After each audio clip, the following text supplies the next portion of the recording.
chance for redemption here for Ben Rice. Driven deep to right field. Going back, Lucas on the track, looking up. See ya! That's how you make up for an error. A 2-run home run, and the Yankees lead 4-2. Oh, did they need that? And so did he. Probably a slider down and out over the plate and absolutely drills it. What a game, right? From GOAT to hero in about 20 minutes. Home run number 33. That is extension and barrel. The ball was mashed. All your favorite games from MLB Play are back, bigger, bolder, and better than ever. Test your skills with daily puzzles like MLB Pickle, the ultimate mystery player challenge, and Immaculate Grid, where stats and strategy collide. Then in Spinball, build your roster, take on your friends, and compete for the weekly prize. Or be the first to beat the streak and hit your way to the $5.6 million jackpot. Plus, the all-new Daily Walk-Off. Lock in your players by category for the walk-off win. The game's official home for games is MLB Play. Only on the MLB app and MLB.com. A sartorial issue here. There's the team name, Chicago Cubs, so it does work. It's got the right color. Yeah, it's gray. Maybe there was something went wrong with his other one. 1-1 to Marte. In the air, right to the guy we just showed you.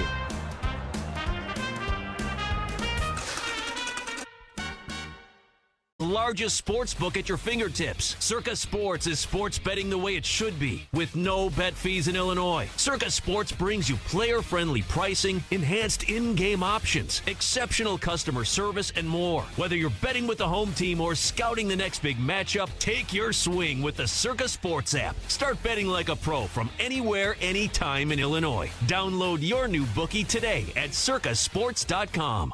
Chicago sports fans, it's Ron Coomer. Summer baseball is in full swing, and it's the perfect time to enjoy your outdoor space. TimberTech decking is engineered with advanced innovation and resilient design to stand up to sun, rain, and years of gathering. You get the beauty of wood without sanding, staining, or splinters. Order free samples or connect with a contractor near you at TimberTech.com, TimberTech.com. TimberTech. Everything wood should be. Every team needs a closer. Injured? Dial Pound Law. Morgan & Morgan, America's largest injury law firm. Proud partner of the Chicago Cubs, Morgan & Morgan, 332 South Michigan Avenue, Chicago. Hey, Cubs fans, Pat Hughes. And Ron Coomer here. This Cubs season, listen to the Cubs in crystal clear FM quality on 104.3 The Score. It's got a chance! Gone! Pete Crow Armstrong with a long home run. Imagine listening to all the action on FM. Cubs baseball has never sounded this good. Listen to every game on your home of the Cubs. 104.3 The Score. Presented by the official sports book of The Score. Circa Sports. Sports betting the way it should be with no bet fee. This Odyssey Sports broadcast is presented by ZipRecruiter. Find out why 4 out of 5 employers who post on ZipRecruiter get a quality candidate within the first day. Try it free at ZipRecruiter.com/team. And now, Odyssey and 104.3 The Score bring you Chicago Cubs baseball on the Northwestern Medicine Cubs Radio Network. Three-run homer, Ian Happ. Nico drives one in the air. Deep left field, it's got a chance. Gone. He looks up. Cubs walk it off. Pete Crow Armstrong ends the game.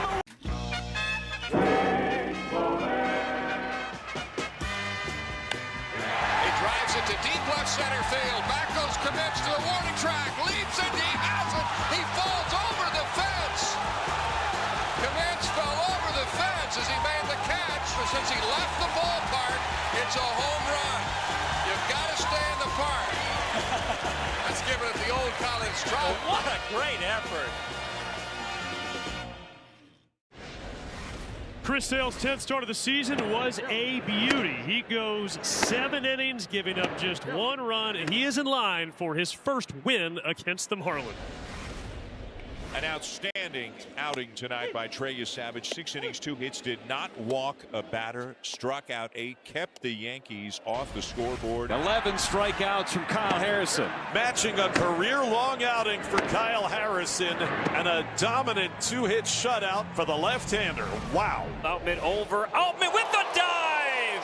Superman, hit-saving play by James Outman. Ryan drops his glove on the mound and gives James Outman a standing ovation. First pitch of the game, the pitcher hits it out. A living, breathing statue, Shohei Ohtani. You just don't dare take your eyes off of him. He's a walking history book. It's ridiculous what he does. Gosh, we've gone to Sea Dogs games since we were kids. I've been coming to see the Sea Dogs for the last 30 years. Great experience.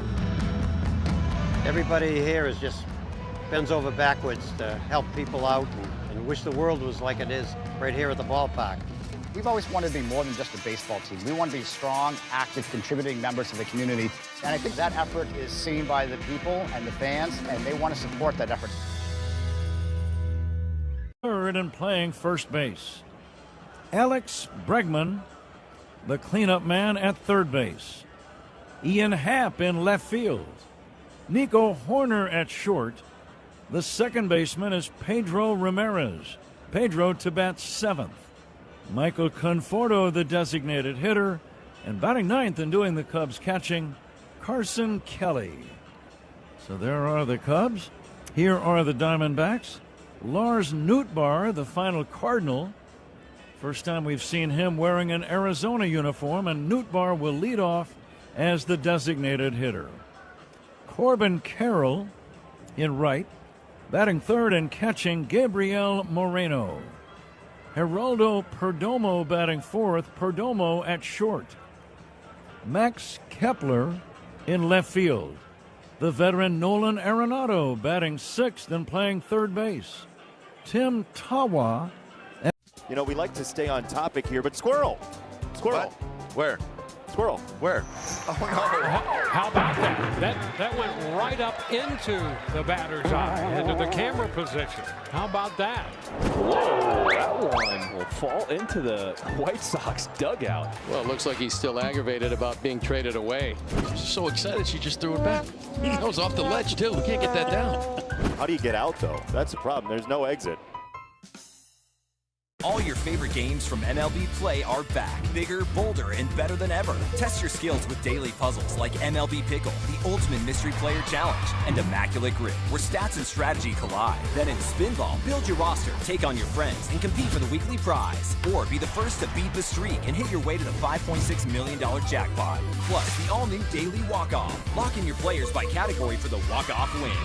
The game's official home for games is MLB Play, only on the MLB app and MLB.com. Here's Kobe Mayo to start. You're trying to beat McClanahan, who's 7-0 lifetime against Baltimore. How about Mayo? Doesn't matter where he bats, he'll demolish it. Deep over the wall in left field. Wow! That ball was absolutely punished. Number 16 on the season for Kobe Mayo. Goodness gracious. Did you hear how loud that was? That ball was absolutely scorched. 468 feet. Absolute bomb.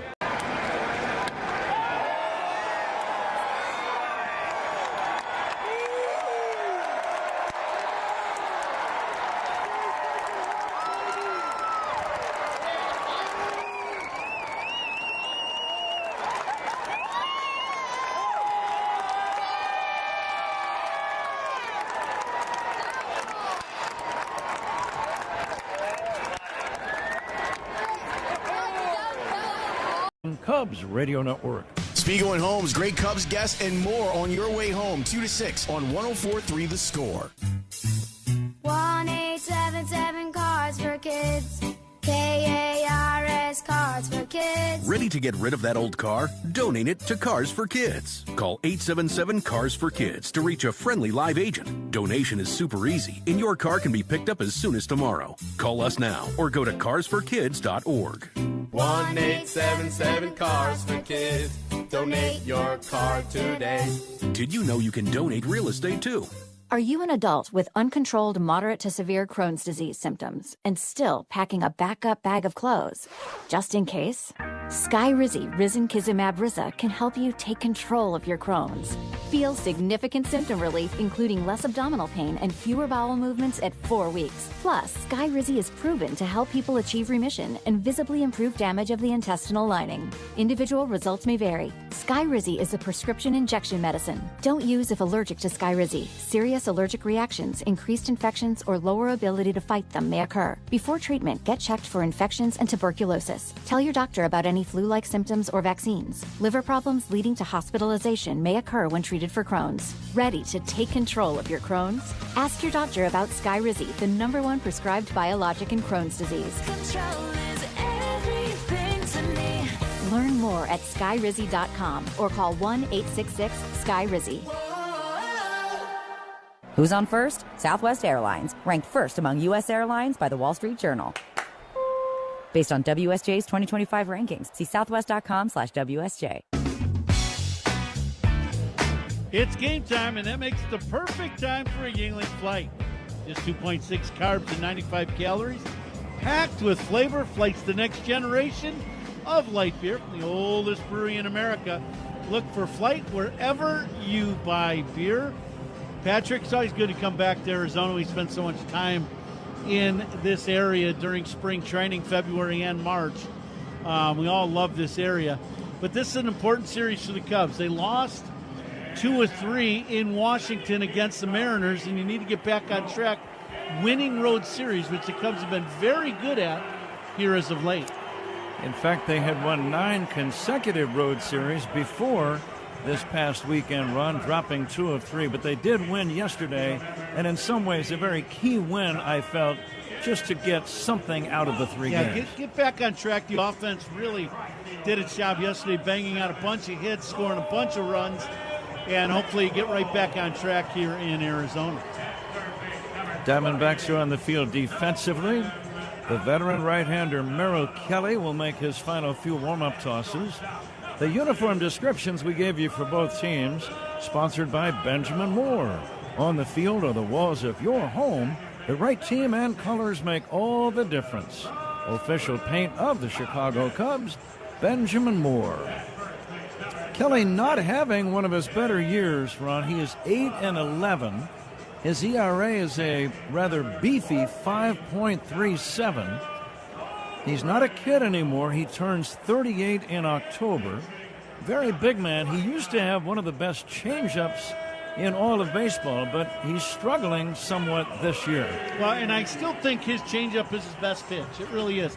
And the thing about it, it's a hard changeup. He's going to throw it, 87 to 89 miles an hour for a changeup. His fastball right now is averaging only 92 miles an hour. So that's a very hard changeup. But a lot of hits, right? The strikeout numbers have gone down over the last couple of years. The hit totals have gone up. The other big number that stood out to me today, 14 home runs from left-handed hitters. That's a lot. I thought about Pete Crow Armstrong as soon as I heard you tell me about that earlier, and Pete's going to lead off tonight's ball game. He had a homer and a stolen base yesterday. 6th game this season, Ron, he's had both a homer and a steal in the same game. That's the most of any big league player this year. It's impressive. It's unreal. Some of the things he's doing on a baseball field, they're historic. And, he's still got another month left to go. We are ready to go. We thank you for joining us. Zach Zaidman alongside. Walt Ellis, our engineer at the controls. And here we go. First pitch by Merrill Kelly. Pete Crow Armstrong takes high, and away we go. Pete in Seattle enjoyed a full weekend, not just yesterday. He was 4 for 12 with 2 home runs against the Mariners. And now he'll take a fastball strike. It's an unusual ballpark. Very deep alleys. 413 just to the left and just to the right of straightaway center, where it's 407. Now Pete hits one in the air to left. It's shallow and playable for Kepler, and that's out number 1. Down the lines, 330 to the corner and left, 334 down the right field line. The shorter alleys are 374 left center and right center, but it's those deep alleys, Ron, that make this an ideal ballpark to hit a triple. Yeah, I've always thought as a hitter coming in here, this was a good hitter's park. I really felt that way. I thought the deep gaps, as you said, are great for guys that hit line drives and can turn doubles into triples. Seiya Suzuki takes ball one. And I thought from the straight gaps that you were describing at 374 to the foul lines are very reachable. I also think the ball carries pretty well in here indoors. Seiya Suzuki takes outside, ball two. The lights are on. Tonight's game being powered by ComEd. Cubs leadoff man presented by Benny's Beverage Depot. If a Cub leadoff hitter in a ball game gets a base hit, the 2-0 is outside, 3-0. Benny's Beverage Depot will donate $200 if there is a leadoff hit to Service Dog Charities. If you can't find it at Benny's, it's probably not worth drinking. Here's the windup and the 3-0. Big chop to third. Charging and gloving is Arenado. Running throw to first in time. Arenado has perfected that move over the years, Ron. He does not come in and set the feet. He just keeps running and throws off one leg. Yeah, now that he's playing on this infield here where instead of grass, it's turf, it's even going to make him a better defender on balls hit in his range. He's just been one of the best third basemen in his era of baseball that we have seen. Here's Michael Busch stepping in. No score, top of the first. Outside for a ball. I would say, and I haven't seen every single third baseman run, but in the 44 years I've covered Major League Ball, I've seen a lot of them. Here's the pitch outside. I would say in his prime, Nolan Arenado is the best third baseman I've ever seen. Yeah, no, I can't argue with you. And I played that position for a long time. He's been able to do things as a third baseman that you just don't see guys do. From throwing angles and plays in foul territory, and he's just a very gifted defender that worked very hard at it. In addition to what you just said, he's very alert as well. Here's a fastball strike, and the count now 3-1 on Busch. Michael thought it was outside. I don't believe he challenged that call. Let's see. Oh, it was outside. He could have challenged it. 3-1 on Michael, hitting .244. And he'll take strike two called on a changeup. First inning is powered by Invesco QQQ. Let's rethink possibility. Invesco Distributors Incorporated. Two down, nobody on, top of the first. Plenty of Cub fans are here tonight. They always are. The payoff pitch. Swing and a foul at the plate. Michael just did make contact to stay alive. And they got a piece. That one got a piece of Moreno, too, the catcher.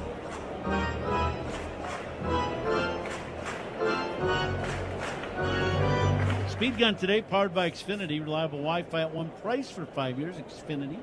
Imagine that. Kelly will be around 92 miles an hour with his heater. Swing and a miss. Off-speed pitch got him. Cubs do nothing. 1-2-3 for Merrill Kelly. After a half, Cubs nothing. Diamondbacks coming up on the Score in the Northwestern Medicine. It was pitch number 6 of the sequence, and there goes a javelin as far as you can throw a bat on a swing, honestly. There you see the power in his swing. Well, Squirrel. Somebody please tell the Squirrel that Dylan Beavers is out of the game. And down the stretch he comes, the Squirrel getting to the finish line, but he doesn't know where it is. He'll stop, he'll look, he'll glance, he'll glare. A warm one. The beauty of being outside, wildlife doesn't care that there's a baseball game going on. We've got some raccoons on the field. And I think he went around. He did.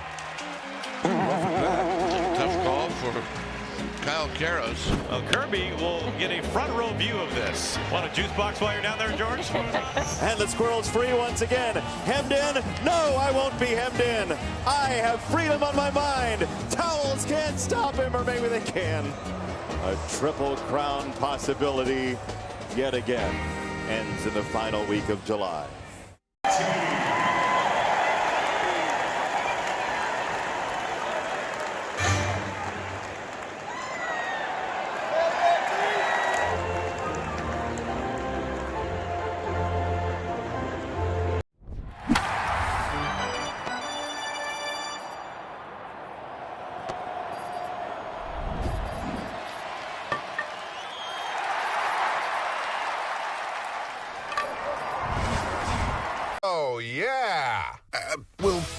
work on that. The more you Bosch, the more you feel like a Bosch. Hey, Cubs fans, make history with your business in the Village of Bedford Park. To learn more, contact Adam Colopy at ACOLLOPY at villageofbedfordpark.com.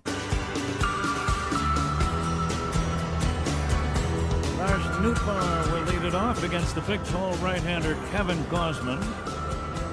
Long hair flowing out the back of his blue Cubs cap. Bearded veteran, ready to go to work. Nothing game. Nootbaar hitting .224, 4 home runs, 21 driven in. Gausman's first pitch in there for a strike. And Ron, as you think about Gausman facing these Diamondbacks, what's on your mind? Well, fastball, fastball command, being able to pitch ahead in the count also against this group. Here's a drive to left, slicing toward the line. Long run. Happ gets there, makes the catch in fair territory. He crossed over into foul ground down near the corner, but he made the catch, and that's out number 1, and the batter is Corbin Carroll. And I think for a guy like Gausman, who's, a lot of fastballs and splits, right? So it's good fastball that he locates usually up or around the edges of the zone, and then he pitches off that with the split finger. You have to have good location with the fastball to make the split more effective. He has done that many times. He needs to do that tonight. Corbin Carroll, dynamic little left-handed batter. Doesn't look like a slugger, but he's got 18 home runs. He's driven in 58. He's got very good running speed, and he takes high in the count 1-1. Defensive alignment tonight, sponsored by Fitzgerald Equipment. Material handling handle.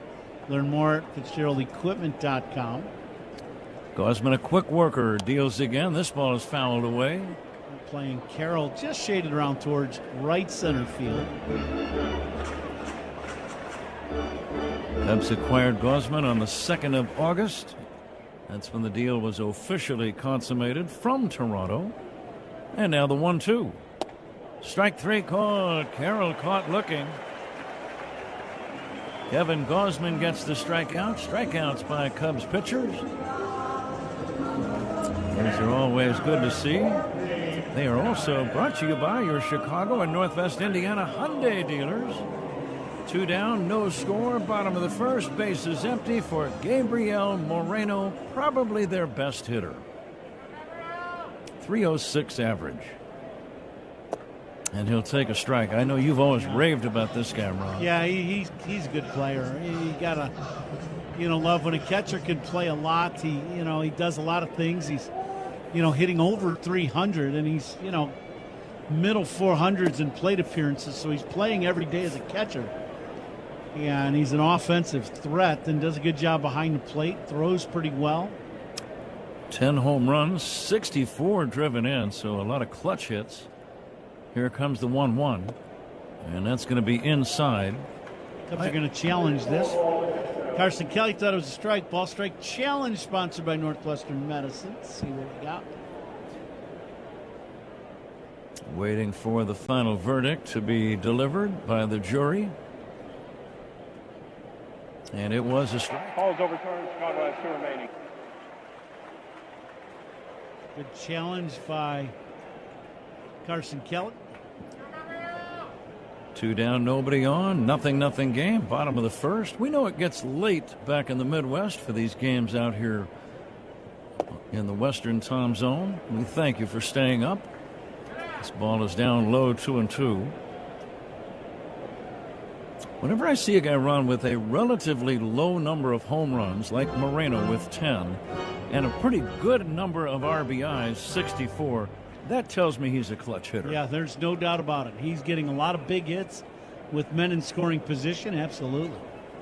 Here's the pitch driven towards center, playable for Pete Crow Armstrong. He's got it. 1, 2, 3. We have not yet seen a base runner in tonight's game. Maybe we will in the second inning. It's right around the corner on the score, and the North. 6'3", 220 pounds, 23 years old. Swing and a high fly, belted. First pitch in the show. Baez homers. Look at that Cardinal dugout. It is not supposed to be that easy. Unreal. This is the energy. This is the excitement. This is the thump. What a swing of the bat. 449-foot shot, the first pitch he sees in the big leagues. What is it about baseball cards that make them so special? Why do you enjoy doing that? Well, the biggest thing is I started collecting when I was a kid. O-Pee-Chee was a Canadian hockey league, and then the Canadian football. But I didn't start in the U.S. until I had signed professionally as a ball player. And when I got my first rookie card, and I've got it here with me. Let's take a peek at that. 1966 with Billy Sorrell.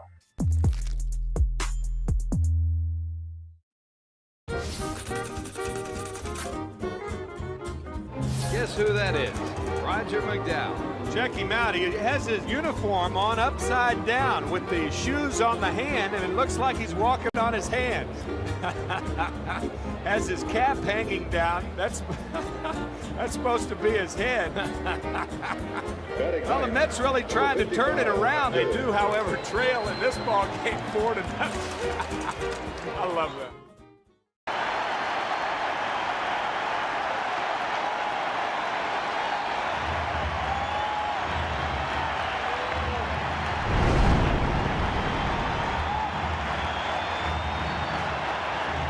Consumers.org. Federally insured by NCUA. Top two in Arizona. Cubs and Diamondbacks are scoreless. The second inning is brought to you by Sea Glass Wines, delivering crisp, refreshing flavors that hit every time. Pat? Okay, Zach. Zach will be along to work with Ron Coomer in the fifth inning. Nice to be working with our engineer, Walt Ellis. Have been working with Walt for many, many years. An American military hero. Earned the Purple Heart in Vietnam. Alex Bregman will lead off and take a strike. And the count is 0-1. And Walt is still extremely patriotic, as you could imagine. He stands up and salutes during the national anthem. Here's a chopper foul, and sometimes stays in that position until the fourth inning, which I think is a little excessive, but it's certainly his business. He gets us on the air even when he's doing that, so that's okay. 0-2. Bregman lines one toward left, but right there is Kepler to make the catch. Bregman had a good series, 5 RBIs and 3 home runs in the weekend up in Seattle. He lines out here, hard hit ball. There still has not been a base runner in the game, and Ian Happ is ready to step in. Feel like a Bosch prediction brought to you by Bosch Power Tools. Feel like a Bosch. Well, yesterday's ball game, there was a certain Hall of Famer that said the Cubs are going to win and at least get a win in that series. There is a strike to Ian Happ. And there's only been one Hall of Famer in our booth for years since I've been here, so that means you, partner. So you feel like Bosching tonight? Well, now, here's a line drive into left field, a base hit for Ian Happ. Opposite field single here with one away. Well, now we do have a military hero, Walt Ellis. He's the only one with a Purple Heart in our booth. Would you like to ask Walt to participate in our Bosching? Not really. Okay. Nice talking to you, Walt. And here's Nico Horner. Well, he could stop saluting, and then he could be Bosching. He doesn't multitask as well as he used to. Here's a pitch on the way to Nico Horner, and it's in there for a strike. But Walt is a great guy, and really we salute him. It took a lot of bravery. He was a helicopter flyer and pilot over in Vietnam. Could not have been an easy assignment. Here's a throw to first. The ball rolls away from the first baseman Tawa, but not far enough for Happ to advance. Ian Happ, a single tonight, had the game's biggest blow yesterday, without question, the grand slam in the third inning that just seemed to turn the whole day around in favor of the Cubs. Nico Horner hitting .263. Took a poke at right field, it looked like, and fouls it back. 0-2. Yeah, the Cubs, that was one of those games where it was a struggle at the beginning for both starting pitchers, and then Cubs are down, and he hit the big grand slam, and it really, as you said, flipped the game around, and the Cubs never looked back. They just kept pounding the baseball. Throw to first, wild throw, and again it rolls away, but not far enough for Happ to advance. Tawa having a difficult time catching these pickoff throws, and that was not a bad throw. He just flat out did not grab it cleanly. Now, I know from my days of playing first base, the first baseman's glove is the biggest glove on the field. I don't know if you get like a knuckleball glove, maybe over there, make it a little bigger. Nico Horner drives it foul off to the right. Scoreless game, second inning, one away and a man at first. How long did it take you to break in a first baseman's glove? Not that long. Okay. I didn't have a real problem breaking in gloves. You use them right away, and I would, if I had a glove, I'd bring it home and I'd mess with it while you're sitting around doing stuff, and it didn't take a long time. Nico hits a fly ball to shallow left. Coming in is Kepler, and he'll make an easy grab for out number 2. Scoreless game, second inning, a man at first, and the batter is Pedro Ramirez. For it to be game ready, I would say probably a week at the most. So you use it in batting practice and infield practice? I very rarely ever used my game glove in practice. I always use the second glove, so you always have 2, at least 2, that are broken and ready to play. The left-handed batting Pedro Ramirez will take outside, ball 1. So you were kind of perpetually breaking in a glove. You always had your gamer. That at third base I used for probably 4 or 5, maybe even, probably 5 years straight. Pedro checks. Did he go? Yes, he did, says third base umpire Mike Estrada. The count 1-1.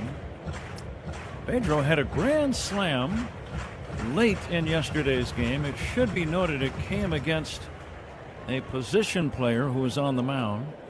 But nonetheless, it'll be in the books as an official big league grand slam for Pedro. Here's a bouncer fair down the right field line, rolling down toward the corner, racing around third is Ian Happ. He's going to score. Ramirez going for 3. He's got a triple. Cubs lead 1-0. And listen to the Cub fans here in Phoenix. This has got to be 70% Cub fans here in Arizona.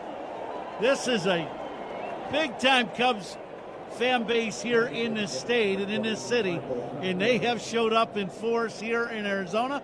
Ramirez hooks this ball down the line, and it hits the foul line over the bag and goes all the way into the corner. Cubs catch a break. It didn't hit that sidewall and kick it back out towards the right fielder. Because of that, Happ scores all the way from first, and Ramirez has a triple. The batter is Michael Conforto. Ramirez 21st run batted in. Happ still with good running speed. Scored all the way from first. 2 outs in the inning. Cubs lead 1-0.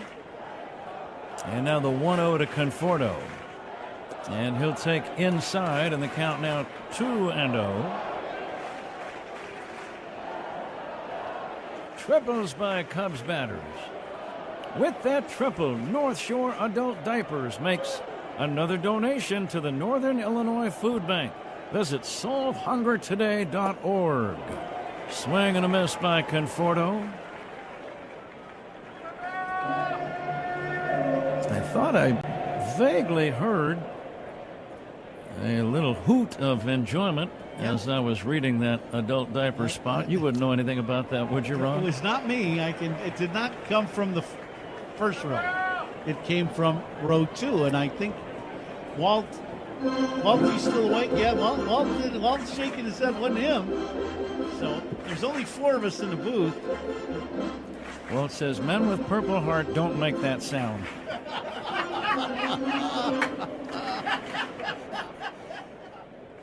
Two down, a man at third. Is that a Confucius thing? Well, I kind of imagined him saying it, actually. I'll be honest. Here comes the 2-2. Conforto takes just outside. Let's see if they can scratch out one more run out of this second inning rally. It was a 1-out single by Happ, and he's scampered all the way home on a triple into the right field corner by Pedro Ramirez. The DH Conforto will take down low. That's ball 4. Ron, it's only been a couple of innings. We're going to take a quick break. We'll get back to this thought in a minute. 10 seconds for station ID. This is The Score and the Northwestern Medicine Cubs Radio Network. Spiegel and Holmes talking Cubs afternoons 2 to 6 on 104.3 The Score. This is the Northwestern Medicine Cubs Radio Network, WSCR, WSCR FM, and HD1 Chicago. Here's Carson Kelly with 2 outs and men at the corners. We've only seen now a couple of innings for Merrill Kelly, but he's not having a great year. Do you notice any difference from the last time you saw him, Ron, as Carson Kelly takes inside ball 1? It looks like to me his fastball just definitely doesn't have the same zip on it or movement that it once did. He used to have a really hard two-seam fastball and good velocity. Now the velocity is a touch below average. And because of that, that makes the changeup, when your fastball loses 2 or 3 miles an hour and your changeup's the best pitch, now that affects the changeup. So that's also, and I think when guys start losing their velocity, Craig Counsell's talked about this too, when you're trying to maybe hump up and throw the ball a little harder than you probably should, you get maybe another mile an hour of velocity, but you also start losing command of that fastball. And usually it's command in the zone. And that can be dangerous. Here's the 1-0 to Carson Kelly, and he'll take a strike, 1-1. Are the Cubs challenging that call? I believe they are. Kelly thought it missed the zone. Let's see. It did miss the zone. Carson Kelly has shown very good judgment both while he's catching defensively, Ron, and while he's batting, which he is right now. Yeah, he's done a very good job with that. There's no doubt. That's been a big plus for the Cubs. 2 outs, a run in. Cubs lead 1-0. And there's the fastball low, 3-0. And I made a mistake earlier. That does not affect this at bat because Kelly's a right-handed hitter. But Merrill Kelly has given up 18 home runs to left-handed hitters. I think I said 14 as we were talking at the beginning of the broadcast. I knew that was right. It's 18 home runs against lefties. 3-0 pitch is outside, ball 4. And now with Pete Crow Armstrong coming up, we have reached the real first big moment of tonight's game. The Cubs lead 1-0. You've got one of the best players on the planet ready to step in. And he could give the Cubs a sizable lead with one swing. Yeah, and that's why I brought this up. If you get a left-hander, you get the bases loaded, and Pete Crow Armstrong at the plate, 18 home runs already given up to left-handed hitters. This is a dangerous spot for Arizona. They could be almost out of this game before the game really gets started. Brian Kaplan, their pitching coach, is out. The entire infield is gathered around Merrill Kelly. Walks by Cubs batters, sponsored by It'sNotAGameIllinois.com. Remember, a walk is free, a DUI is not. Drive sober or get pulled over. Pedro Ramirez at third, Michael Conforto at second, Carson Kelly the runner at first, and here is Pete Crow Armstrong stepping in. How aggressive would you like him to be? I would be very aggressive in his first pitch. If you get a good fastball in the middle of the plate, be ready to hit it. Absolutely. From the windup, the pitch by Kelly. A swing and a pop fly foul. He was aggressive, took a good swing and fouled it off. Kelly's idea of trying to attack is to get ahead right away in the count. And then because of his command, he tries to start pitching around the edges of the zone. In particular with that changeup down. He wants you to chase that ball down and away. Now the 0-1. Pete takes inside, 1-1. Boy, and there he missed his spot. That's what we were talking about with the fastball. He just humps up, tries to throw it a little too hard. They wanted that down and away, and it was way inside. The 6'2" right-hander Kelly comes back to PCA. Swing and a foul back. He challenged him, and Pete put a mighty swing on it. And the count is now 1-2. Kelly laboring a little in the inning, walking back-to-back hitters. Not only that, but he walked the number 8 and 9 batters, which you never want to do. He's made 40 pitches. Pete Crow Armstrong waiting for the 1-2 serve. It's a swing and a foul back. Pete's on that fastball inside. That's the best fastball Kelly's thrown tonight. That was good location, up and in the strike zone, right underneath the hands of Pete, and he's still got a piece of it. Kelly away from first. Conforto at second. Ramirez at third. The pitch by Merrill Kelly. Hit in the air. Deep center field. Going back to center fielder Waldschmidt makes the catch on the warning track. About 400 feet away. Pete gave it a ride. Just missed getting all of it. And the inning ends. Cubs get a run on 2 hits. They lead 3. Guardians trying to cash in early. First 2 on, nobody out. 2-2 count for Joe Adell. Hit high, hit deep to left. Gilbert gonna wave goodbye.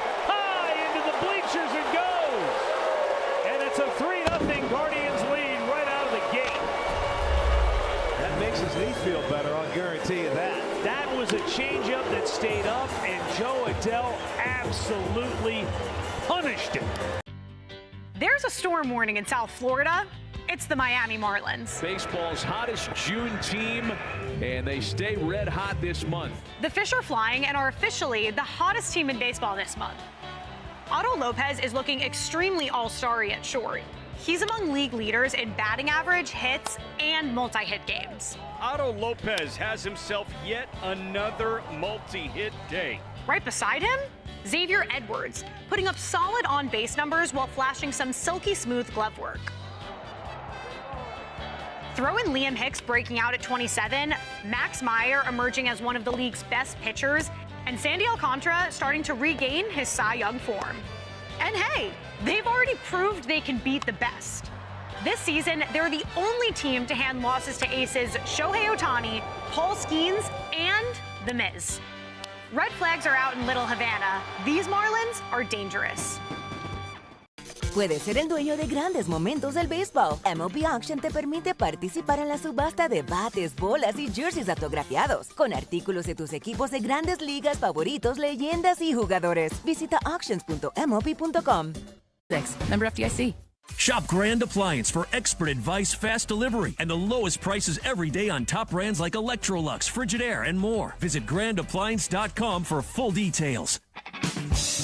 Join the Cubs on Thursday, September 3rd for Hello Kitty Night.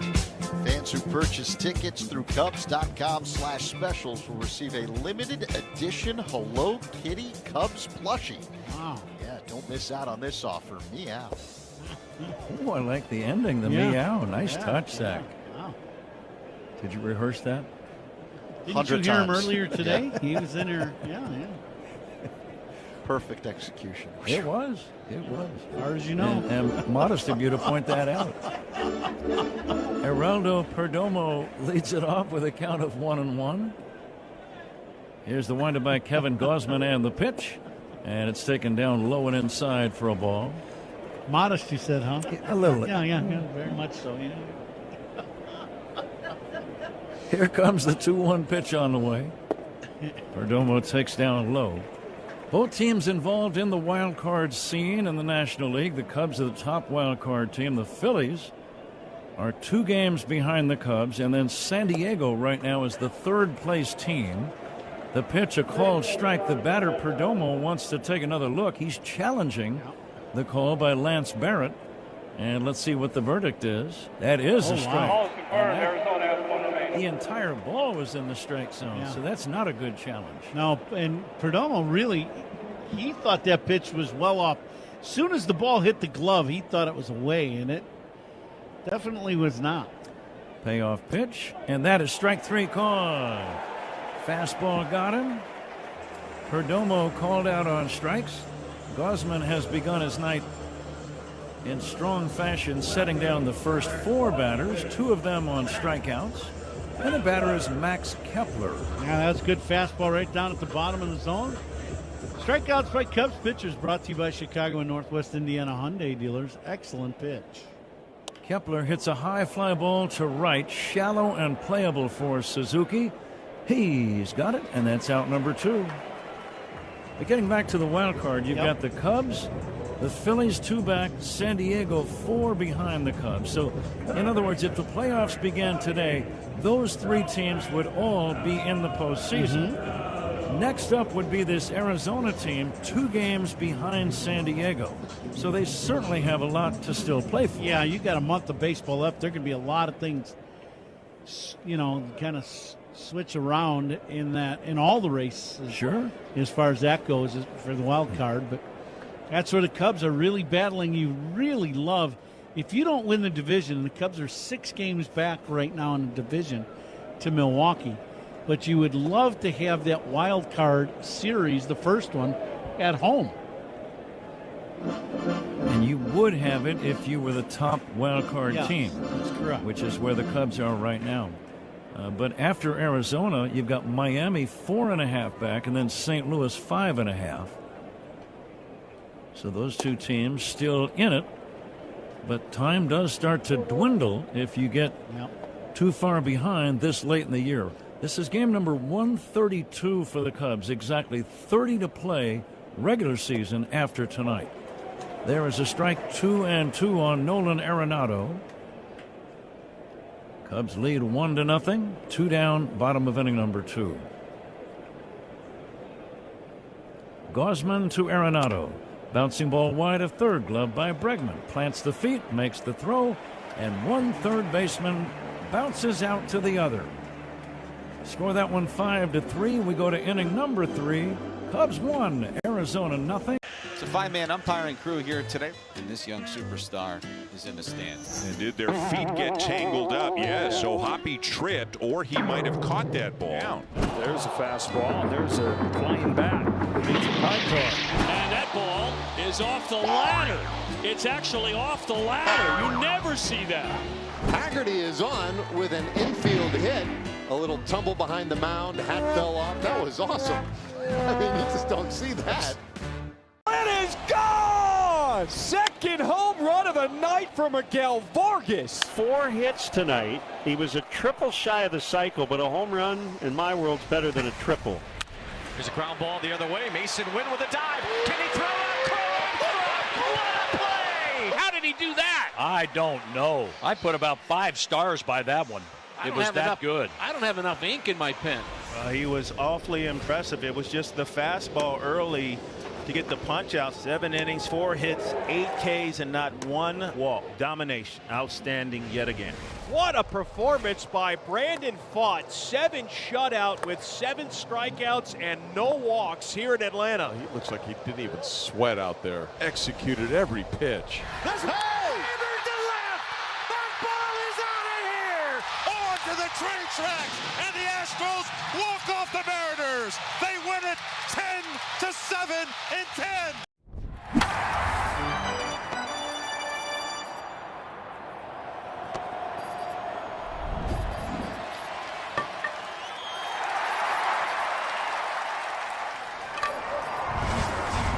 Bet your sweet Cubbies we fly to their away games. Hint, hint. Suzuki is on deck. The Cubs is on deck. Sponsored by TimberTech Decking and Railing. Everything work should be. Visit TimberTech.com. Okay, Zach.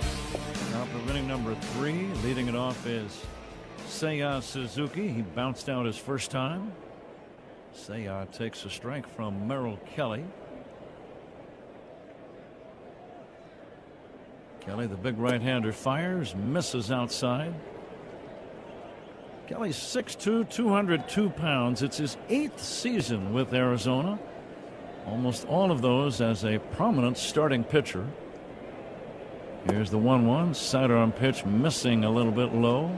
Yeah, that's that 2-seamer he's always featured in years past. That was always difficult for the right-handed hitter. You feel like you're on it, You take a swing and you just bury that ball right in the ground for a little ground ball to short. Ball 3 down low. See, and that's the thing. This is exactly what he does. Strike one, then pitch right around the edges of the zone. The 3-1 swung on and fouled away. And even the best pitchers in the big leagues, Ron, if they're consistently working either 2-0 or 3-1, they're going to pay a price. That's exactly right. That's why he's given up 18 home runs to left-handed hitters, and he gives up a lot of hits. Payoff pitch, strike 3 called. Suzuki out on strikes. One away, third inning. Cubs lead 1-0, and the batter is Michael Busch. Third inning brought to you by Consumers Credit Union. People in your corner who stand up for you wherever you go. Consumers Credit Union. I don't have any exact data, but does it seem like guys are taking called third strikes more frequently these days than they used to? Yeah. Here is a swing and a miss. It sure does to me. Yeah, I think part of that is, and this would be a better question to ask our hitting coaches, but from my vantage point here, just being a hitter but not down in the dugout, I think guys get so much information about what pitchers are throwing them, and that takes away from the approach of 2 strikes of, looking fastball, looking hard away and adjusting and everything else. They're still hitting with the thought of this is what he throws in certain counts and things like that. And when they don't get that pitch, zip, the fastball comes by and will punch out. Or you're just looking for a pitch instead of kind of guarding the strike zone, so to speak. Busch swings and misses at a changeup, strike 3. Back-to-back strikeouts from Merrill Kelly, who now has 3 strikeouts in the game. Cubs enjoying a 1-0 lead in the third, and the batter is Alex Bregman. Does that make sense to you, though? It does. Because it just seems some pitches you're like, you couldn't have been looking for fastball away and take that pitch, right? I mean, that's kind of my thought on it. There is a strike. But with 2 strikes, Ron, and going back again, this is amateur ball. That's my frame of reference. You shorten the stroke a little. You don't swing quite as hard, and you just try to put the ball in play. Yeah. Now, that's probably oversimplifying it in terms of a big league ball player, but I think there are some similarities. There's no doubt. There were times in our game here in the recent past where the strikeout became a situation where they were teaching young hitters that it didn't matter. Well, now you're realizing when you're getting guys striking out close to 200 times a year, strikeouts matter. And if you want to play and be a good team in October, your hitters better understand that putting the ball in play definitely matters. So, there's been a little bit of a switch. It's going to be a challenge on this. Ball strike challenge, sponsored by Northwestern Medicine. Ball is over third. It's a strike on the challenge. Bregman he's been the best Cubs hitter for the last month. Last 26 games, .343 average, 9 home runs, and 25 RBIs, almost 1 RBI per game. He hits a sharp ground ball to third. Arenado has it, guns to first, and it's in time. Cubs go 1-2-3. We move to the bottom of inning number 3. Cubs 1, Arizona 0. What a performance. 24 consecutive saves now for Baker. Hard ground ball gets by Blaze Jordan. Stevenson given the goal. The first walk-off for Ellie De La Cruz. This ball is absolutely incinerated. Welcome back, my friends, to the show that never ends. He is unbelievable. Long gone again. Haven't they gotten the scouting report? 2 in 1 inning for Carson Bench. Are you kidding me? Stop running on him. That's back. That is gone. Ball game. PCA walks it off in the 10th. When the top half of the inning ended, the fans started chanting PCA, and he delivered. All right, I got a couple packs of 1986 Topps baseball cards. Let's open them up and see who's in here. I love the bubble gum. Oh my. Tom Seaver, but with a White Sox uniform on. The franchise for the Mets. I played with him in 1983, my rookie season. I was just in awe with these guys when I saw them in spring training and got a chance to play with them. Baseball cards of memories.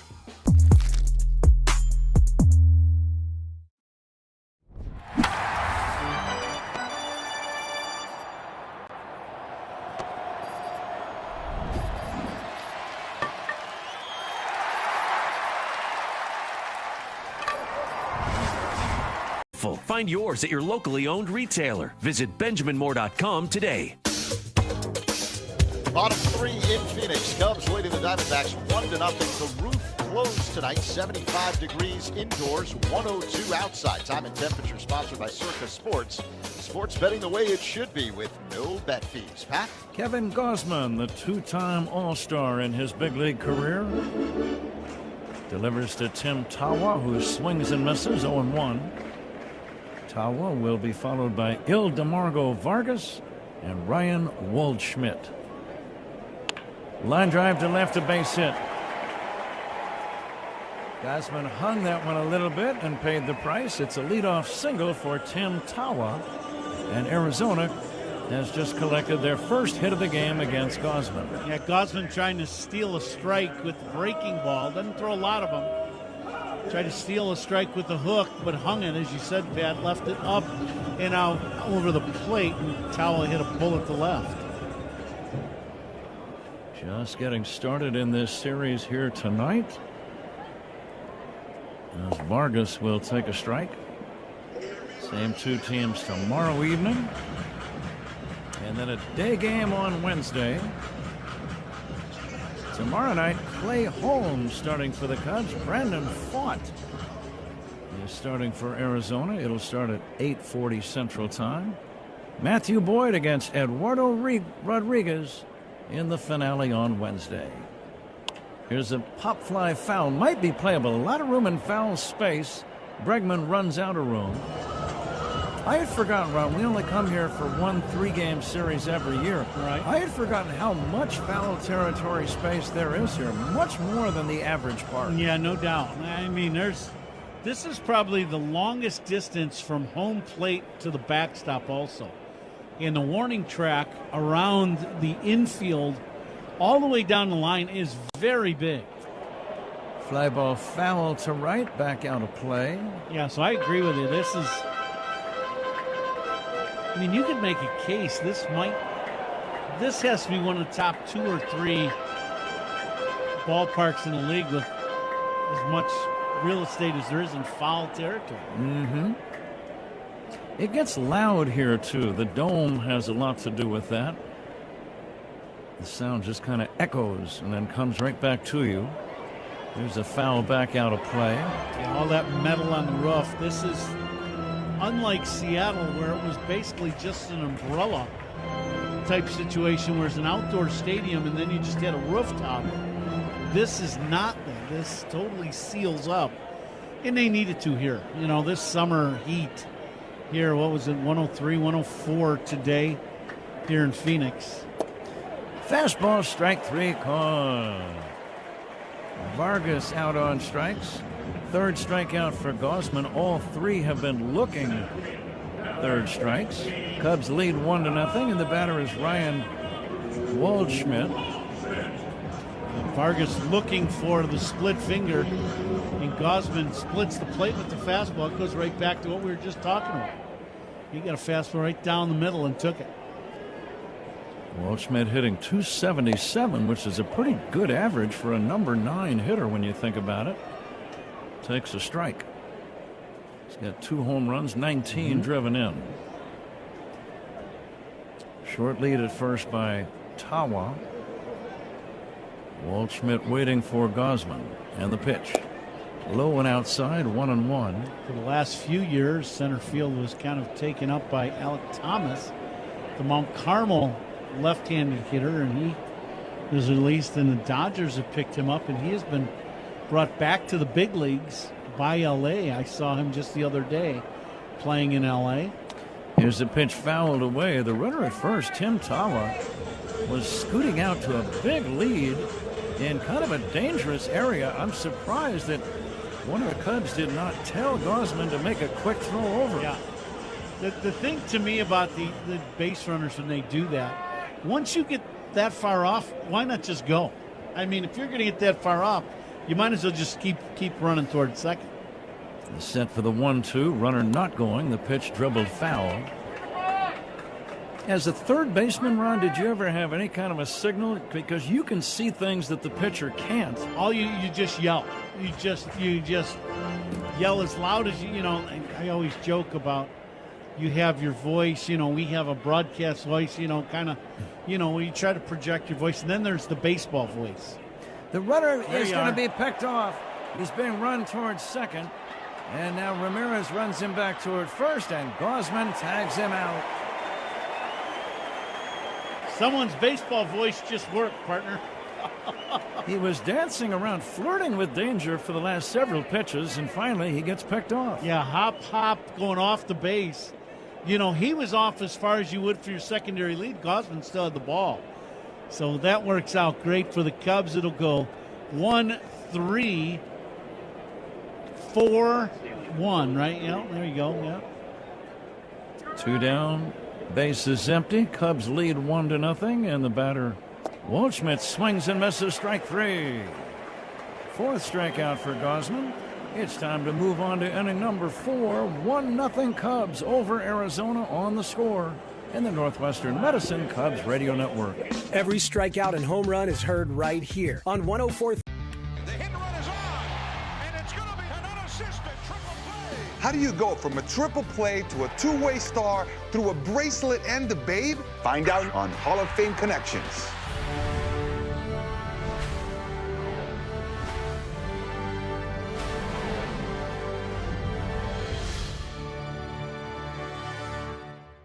This story starts way back in the early 20th century. We have a couple things out here for the first acknowledged unassisted triple play. And Cy Young said, "Neil, where are you going?" He said, 3 outs. Neil Ball had a fairly short career as a big leaguer, but continued playing in the minors, where he encountered true baseball royalty. Now we're going to connect to Babe Ruth.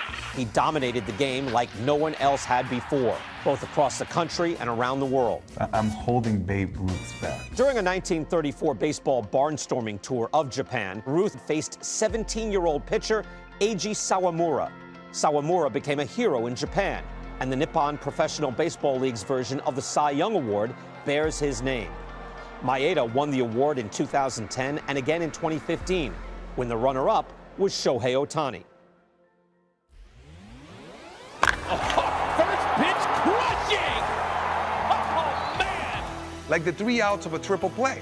It all connects. Catch every episode of Hall of Fame Connections on MLB.tv and discover your own connections to the game at baseballhall.org.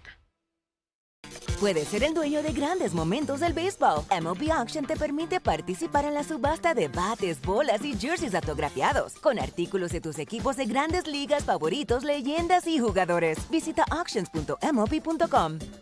Club Citgo app, save 23 cents per gallon on your first fill-up. First place Milwaukee is off tonight. As for the number 2 wild card team, Philadelphia, the Phillies are in Seattle. And right now the Mariners are leading the Phillies 5-2 in the top of the third, guys. Julio Rodriguez with a 3-run home run, his 20th. Phillies with a long winning streak intact. Is that 8 straight, Zach? 9. 9, yeah. Line drive by Happ, 1 hop, glove by Vargas, the second baseman in the hole. Throws to first in time. Happ hit it sharply, but he is retired. 1 away, and the batter Nico Horner. Coming to you live all season long from the Invesco QQQ broadcast booth. Proud partner of the Chicago Cubs. How about that? 9 straight for Philly. Kyle Schwarber, a dramatic game winner. They scored 6 in the bottom of the 9th inning to win yesterday's game. Here's the pitch to Nico, and he pokes it foul off to the right out of play. Horner fly to left his first time up tonight. Kevin Gausman looks sharp. 3 shutout innings. 4 strikeouts in 3 innings already. Cubs had to go to their bullpen early yesterday. Third inning, in fact. 7 shutout innings, though, by the Cub collective effort out of the bullpen men. Aaron Civale worked 4 shutout innings. He picked up the win, but he was outstanding yesterday, Civale. One of his best games in a Cub uniform. A hit foul down the third base line. It just missed hitting the third base bag. Mike Estrada, the third base umpire, called it foul. Yeah, I thought it went right over the bag or close. Just in foul territory. But whenever you do use your bullpen for 7 of the 9 innings on one day, you're really hoping your starter can give you at least 5 and maybe 6 the next game. Yeah. Check swing, and Nico is out number 2. He swung and missed. Tried to hold up. Merrill Kelly can still be crafty. Perfect pitch for Kelly. That was a slider down and away. Nico tried to check his swing, could not. He gets the punch out.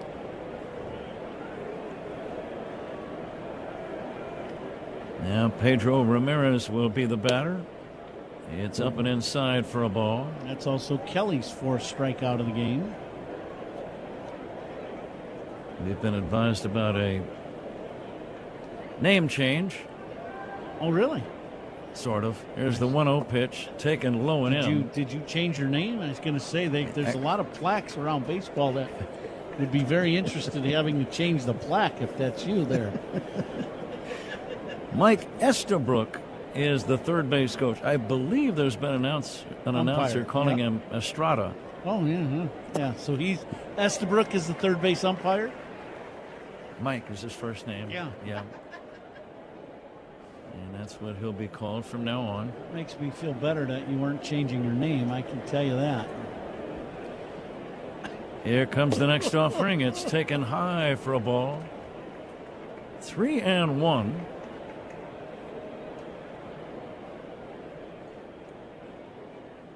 See if Pedro gets something to hammer. He tripled to drive in the game's only run tonight.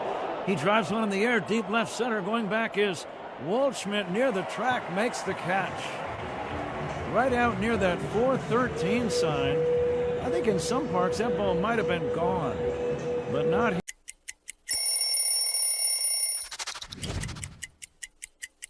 The beauty of this jersey is the field texture, the thin, the stitching is heavy, so you kind of feel that jersey that was very heavy. Check it out, the last name and the number, they have a little glitter on them, so they kind of stack up. It just feels right. I had some really cool cleats to go with it. The way it gets dirty when you slide, it just kind of like rubs off on that glitter. It's really, really cool.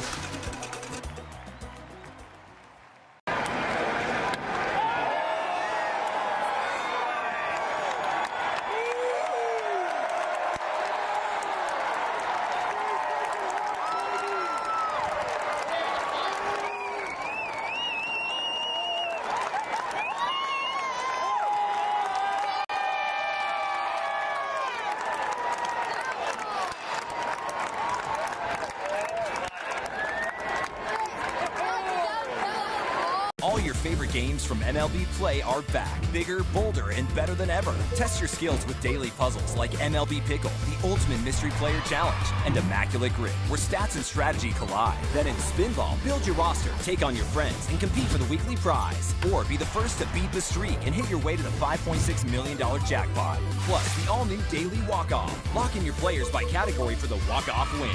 The game's official home for games is MLB Play, only on the MLB app and MLB.com.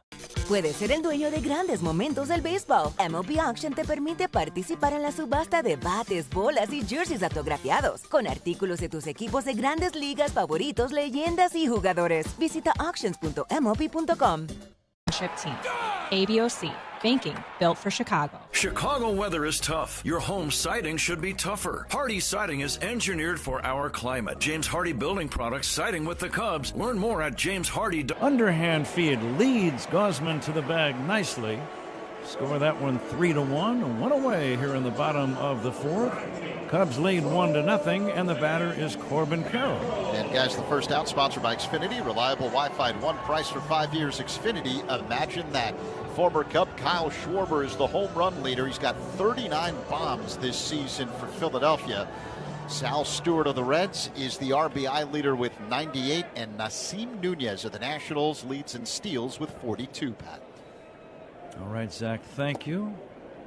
We were talking about Kyle Schwarber in the clubhouse before the game. It was right here in Phoenix in the World Series championship year of 2016. Early in the year was the first weekend of the regular season. I think the Cubs began over in Anaheim and then came here for a weekend series. And it was here where Kyle Schwarber and Dexter Fowler had that horrific collision in deep left center.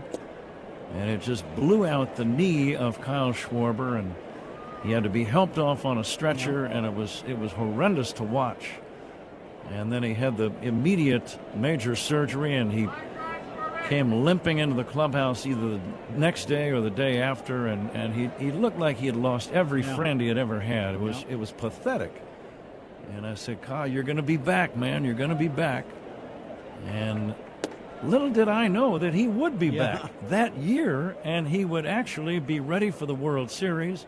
One of the most amazing comebacks I've ever seen. Yeah, no, it was absolutely. From having that injury and rupturing your anterior cruciate ligament in your knee, to be able to come back, he was playing in a brace, and he wasn't able to play defense, but he was able to hit and run the bases, and it's just remarkable. And I remember his second at-bat in the World Series. Now, he hadn't played in a game all year, from early April. He doubled off the right center field wall, just a bullet. Outside, ball 4 to Corbin Carroll. And the Diamondbacks get a man on, one away. Fourth inning, and the batter Gabriel Moreno. Cubs lead 1-0. Fourth inning sponsored by Access One, your Chicago technology partner for managed IT, cybersecurity, business phone systems, and internet services. That is Access One. Carroll, a good base stealer, 18. He's only been caught 3 times. Gabriel Moreno, their best hitter, will take a strike. I would guess you're going to see Carroll probably take off here. One thing about Gosden, he's a tall guy. It takes him a little bit to kind of unfold and get this ball going towards home. See if Carroll takes off. Not running. The pitch low and in. Carroll does. Now that pitch, he did not have a very good lead at first. Just to finish the thought on Kyle Schwarber, in Game 7 of the World Series, he would lead off the winning rally in the 10th inning with a single to right.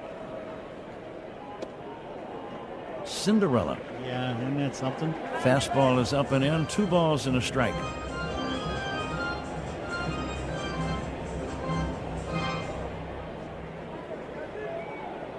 Michael Busch right over there with Carroll. Short lead, surprisingly short by Carroll. Absolutely. And the next pitch, swing and a miss by Moreno in the count 2-2.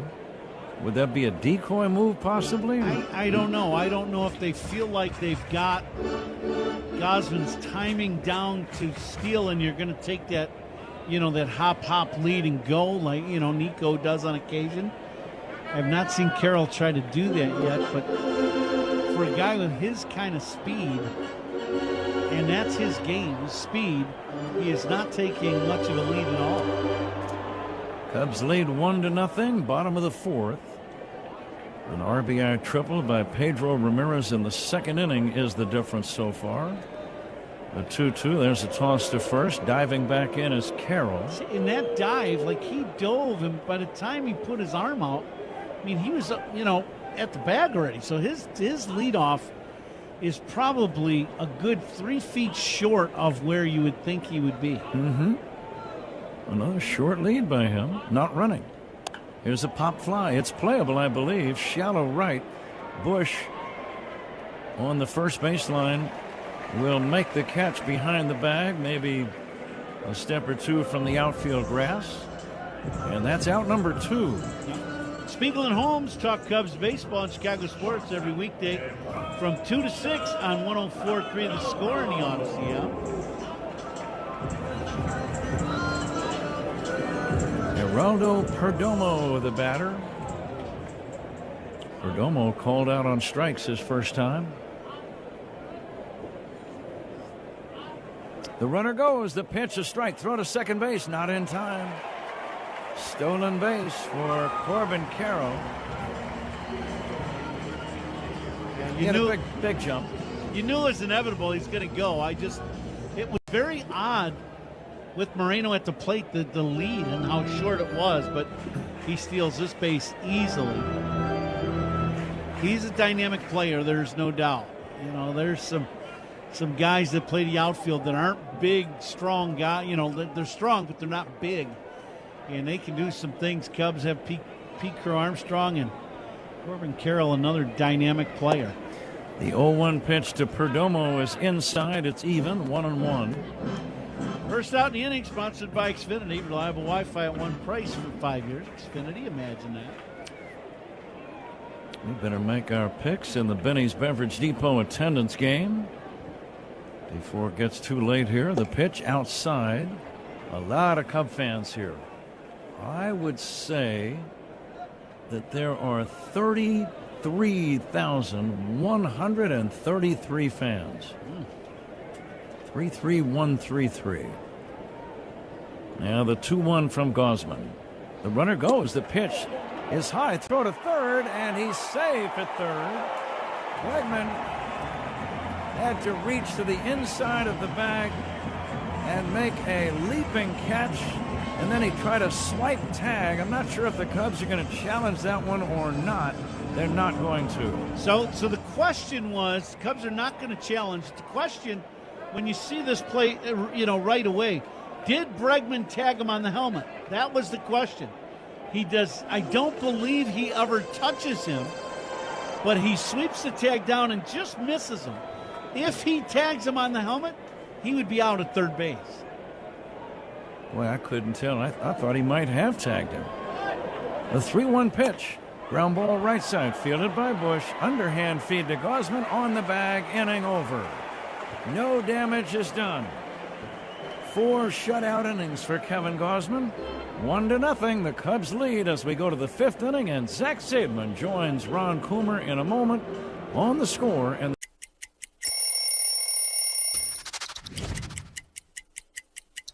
well, this is the most famous jersey in baseball, right? The Yankee pinstripes, interlocking NY, in the midnight navy. I was a Yankee fan growing up my whole life, die hard, and became a free agent after 7 years with the Rockies, and I wanted to be a Yankee so bad. Putting this jersey on for a headshot for the first time, it felt different than any other shirt I'd ever put on in my career. Jim Thorpe's resume reads like a work of pure fiction. So he's in the Pro Football Hall of Fame. He's in the College Football Hall of Fame. He got Olympic medals for the decathlon and the pentathlon. He's the greatest at I thought I was an athlete, Lindsay. Thorpe finished his Major League Baseball career with the Boston Braves in 1919, where he played alongside an outfielder named Les Mann. He invented this particular projector. And this is not all he's done, right? He started championing to get baseball into the Olympics. He finally succeeded for the 1936 Olympics, which was held in Berlin. The German government had discouraged other nations from sending Jewish and black athletes. We sent over Jesse Owens, and we sent over Mac Robinson, Jackie Robinson's older brother. Trailblazers like Thorpe and Robinson certainly lit the way for countless others to follow. Go to baseballhall.org to plan your visit to the National Baseball Hall of Fame and Museum in Cooperstown, New York, and catch every episode of Hall of Fame Connections on MLB.tv.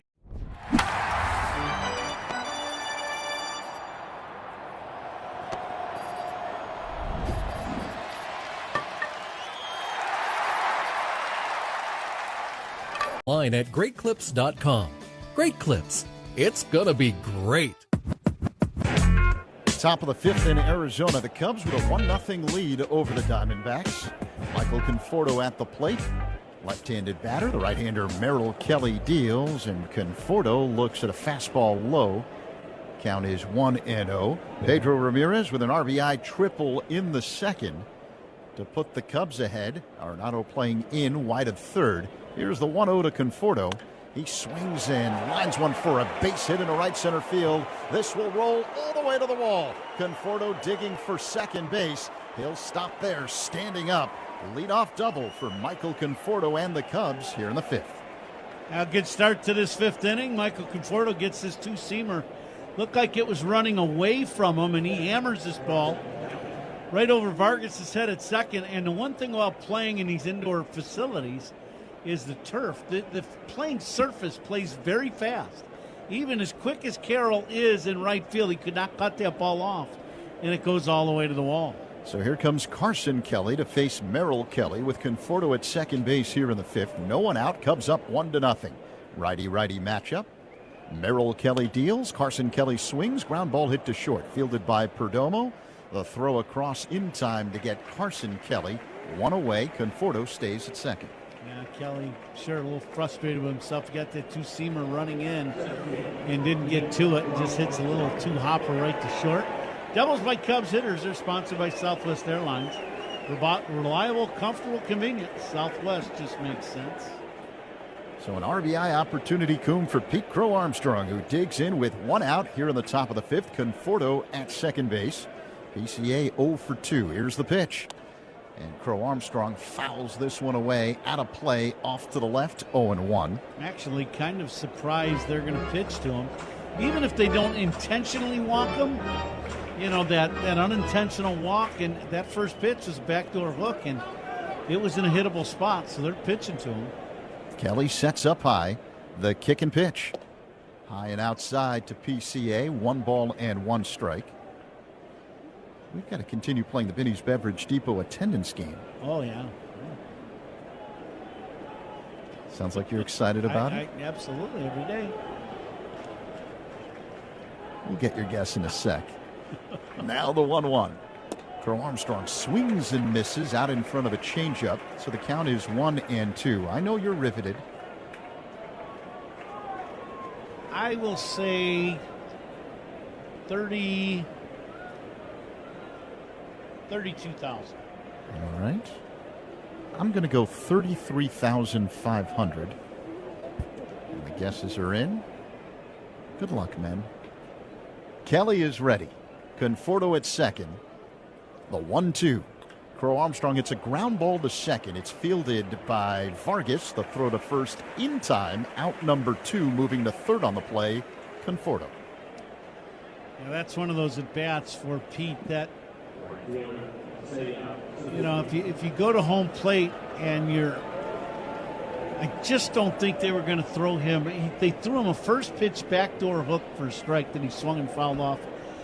They did not throw him another strike in the at-bat. I think that was one of those ABs where you could have probably put the bat on your shoulder and they would have never thrown you another strike. So here is Seiya Suzuki, the pitch. Inside to Suzuki with a change. 1-0 the count.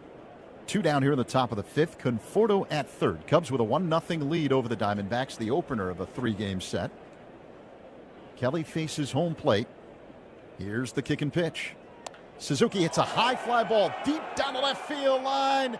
Racing over, leaping up is Kepler. Did he make the catch? No, it bangs off the wall. Scoring Conforto. And an RBI double for Seiya Suzuki. Stops at second base as the throw finally comes into the infield. High towering shot right down the line. And it's way up there. Kepler goes into the wall and hits the very top of the wall. The yellow stripe going across. Kepler doesn't really get much of a jump. He didn't get to this ball in time where he could make a jump and try to make a catch. But it hits the top of the wall and then hits him on the ricochet. And it'll be an RBI double for Seiya. And he just missed a home run by less than a foot. So the Cubs now up 2-0. The batter is Michael Busch. Here's the pitch. It's low and inside. 1-0 the count. RBI double for Seiya Suzuki. And once again, a reminder that doubles by Cubs batters are sponsored by Southwest Airlines. Reliable, comfortable, convenient. Southwest just makes sense. Yeah, a pair of doubles in this inning. Busch 0 for 2. Here's the pitch. It's outside. 2-0 the count. And we're coming to you live all season long from the Invesco QQQ broadcast booth. Proud partner of the Chicago Cubs. Suzuki at second base, 2 down here in the top of the 5th. Kelly a long set. Now the pitch. Bush swings and misses. Change-up from Kelly, 2-1. Michael's had a tough time picking up that changeup from Kelly. He's punched out twice on that changeup. Just swung and missed that last one. I know he's seeing fastball out of the hand, and it's just not getting to him. The 2-1. That one missed. Another changeup from Kelly. So the count is 3-1. It was off the outside, about knee high.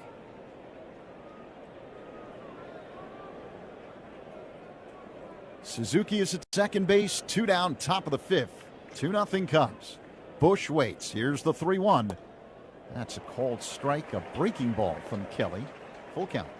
Yeah, that's the pitch he goes to when he is not going with the changeup to the left-hander. He goes to the backdoor hook.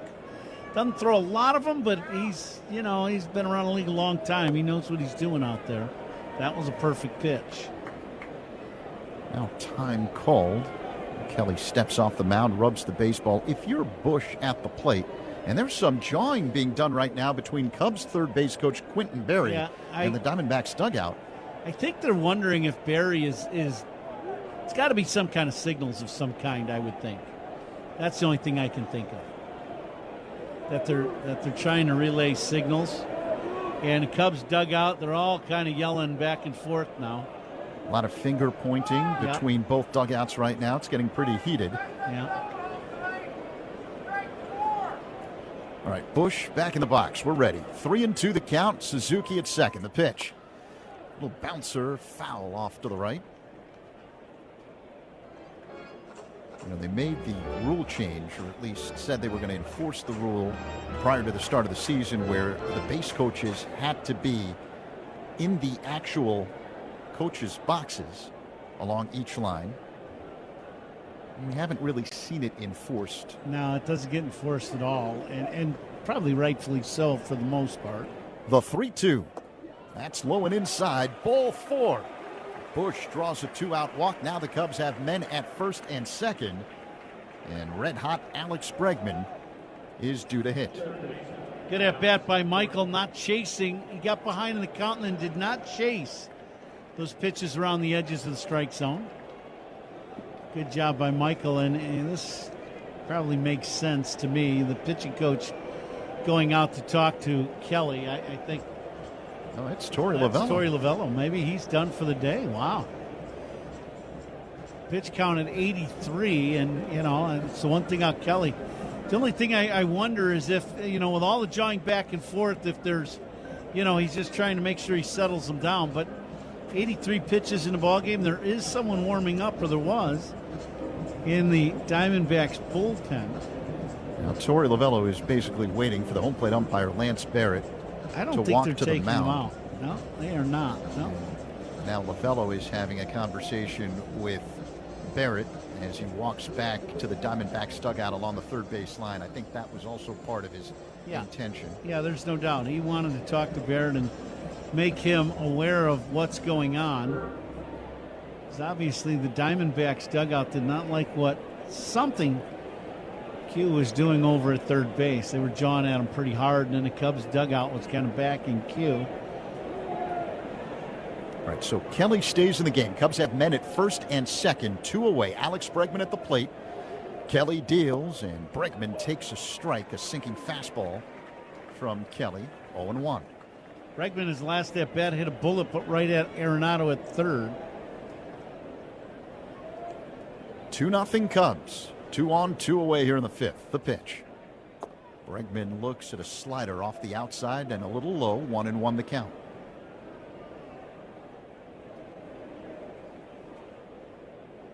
Bregman, the Cubs cleanup man. 3 home runs over the weekend in Seattle. 19 for the year. The 1-1. Bregman swings and misses at a slider. 1-2.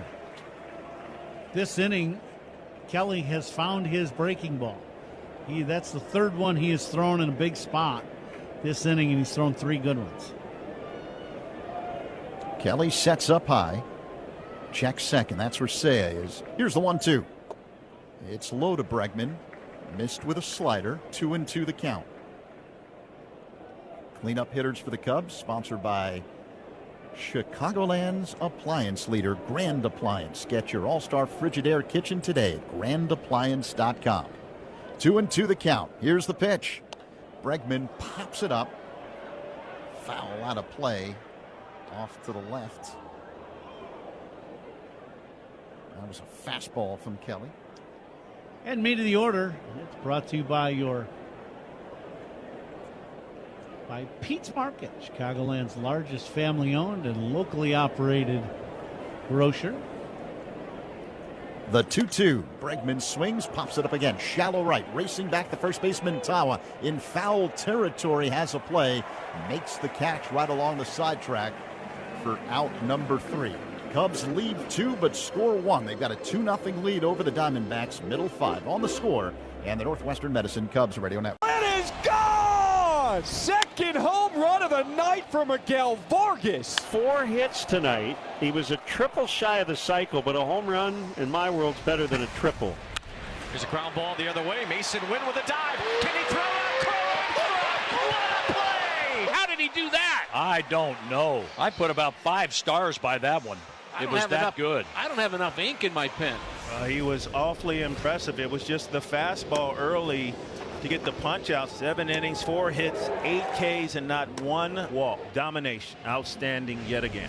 What a performance by Brandon Pfaadt. 7 shutout with 7 strikeouts and no walks here in Atlanta. He looks like he didn't even sweat out there. Executed every pitch.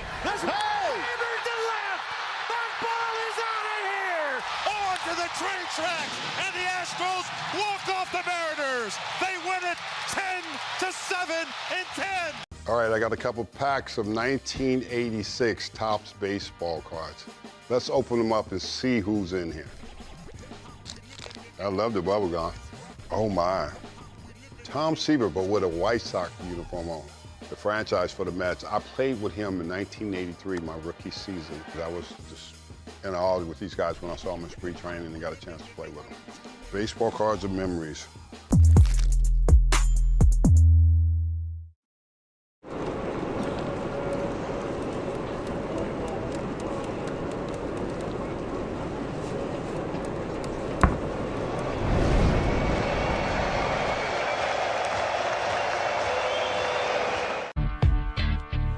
For the first time ever, Big Ten volleyball comes to Wrigley Field. Catch Nebraska, Missouri, Penn State, and Kentucky in a doubleheader under the lights on Sunday, September 6th.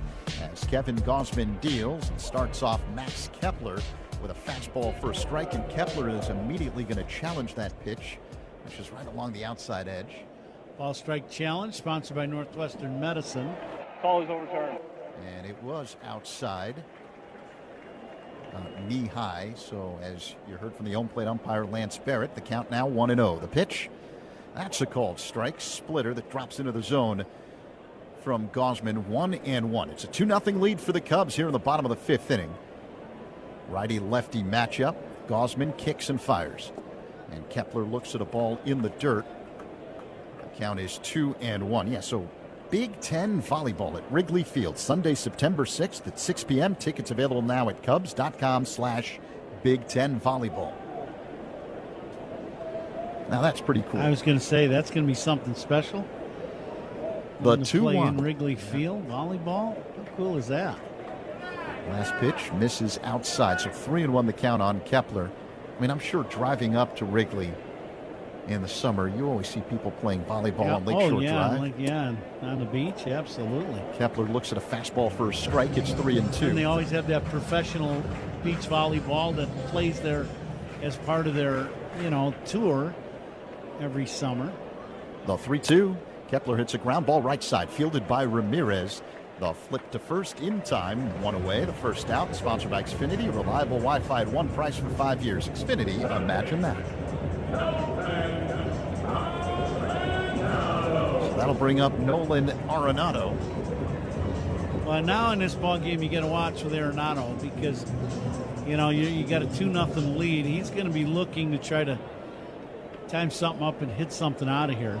Righty-righty matchup. The pitch is a called strike fastball from Gausman. 0-1. That fastball there looked almost like a little cut fastball he threw Arenado there. The next pitch misses low. And Carson's going to challenge that one. He thought that was a strike down and in. Ball strike challenge sponsored by Northwestern Medicine. Let's see. Carson's been terrific at this. Yeah, that's a strike. Half the baseball was in the zone on the inside edge near the bottom to Arenado. So 0-2 the count. Gausman works his motion, and this one is pop foul out of play off to the left. Let's pause 10 seconds for stations to identify themselves on the score on the Northwestern Medicine Cubs Radio Network. Covering the Cubs and all of Chicago's teams, we are 104.3 The Score, WSCR, WSCR-FM and HD1 Chicago, and Odyssey Sports Station on the Northwestern Medicine Cubs Radio Network. The next pitch bounced foul off to the left by Arenado. 0-2 the count on the Diamondbacks' third baseman. One down, bottom five. The Cubs with a 2-0 lead over Arizona. Milwaukee off. So the Cubs have an opportunity to gain on the first place Brewers with a win tonight. Here comes the 0-2. Arenado hits a high pop fly, foul territory off to the left. Bregman is there and makes the catch near the camera well. Boy, that was a towering pop-up. I thought that might have a chance at hitting the roof of this place, or at least those beams going across support beams. That ball was up there, way up there. Instead, 2 away. And the batter is Tim Tawa, right-handed hitter. And he looks at a fastball for a strike from Gausman, 0-1. 2-0 Cubs. The opener of a 3-game set. Gausman rocks back and deals. Another called strike fastball. 0-2. Right at the bottom of the zone near the outside edge. The 0-2. Tawa hits a fly ball, shallow right, racing in Suzuki, and he makes the catch about belt high, angling toward the line on the run for out number 3. Diamondbacks go down in order in the 5th. We head to inning number 6. It's the Cubs. And there it is. 8 spectacular innings from the big Texan. Braxton Ashcraft, standing ovation. It's another 30 home run season for Shohei. An absolute blast into the Dodger bullpen in deep right center field. A rally in the ninth, and Witt drops a single in front of the left fielder, and the winning run comes home. 4-3, Royals win it. Ties a major league record for largest margin of victory in a shutout in the modern era. The Brewers rout the Mariners by a final of 22-0. They tie a franchise record with 22 runs. Fernando went up over the right field wall and took a grand slam away. Of all the robberies he's ever made, this one is the best.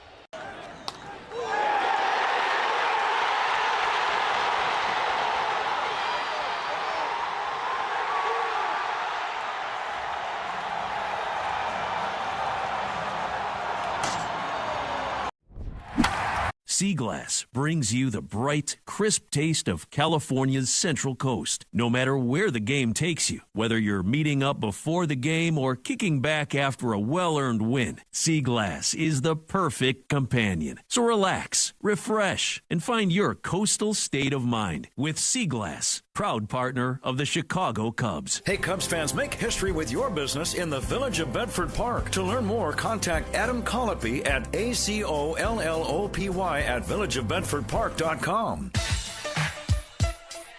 Ian Happ is on deck for the Cubs. Who's on Deck is sponsored by TimberTech Decking and Railing. Everything wood should be. Visit TimberTech.com. Happ? Okay, Zach, here we go. 6th inning. Ian Happ first up, taking high for ball 1. Happ with a single scored the game's first run back in the 2nd inning. And then he grounded out his next time. Here's a bouncing ball wide of first, backhanded by Tawa. Underhand feed to the pitcher coming over in time. Score that one 3-1. One away in the 6th inning. Cubs on top 2-0. Cubs with single runs in the 2nd, an RBI triple by Pedro Ramirez, and then a run-scoring double by Seiya Suzuki in the 5th inning made it 2-0. And Kevin Gausman has been very sharp. 5 shutout innings of one-hit ball. Here is Nico Horner. First pitch to Nico, fastball from Merrill Kelly right down the middle for a called strike.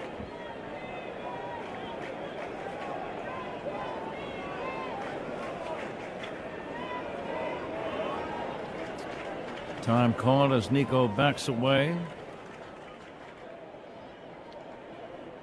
And the 0-1. Horner takes outside for a ball. 1 down, 6th inning.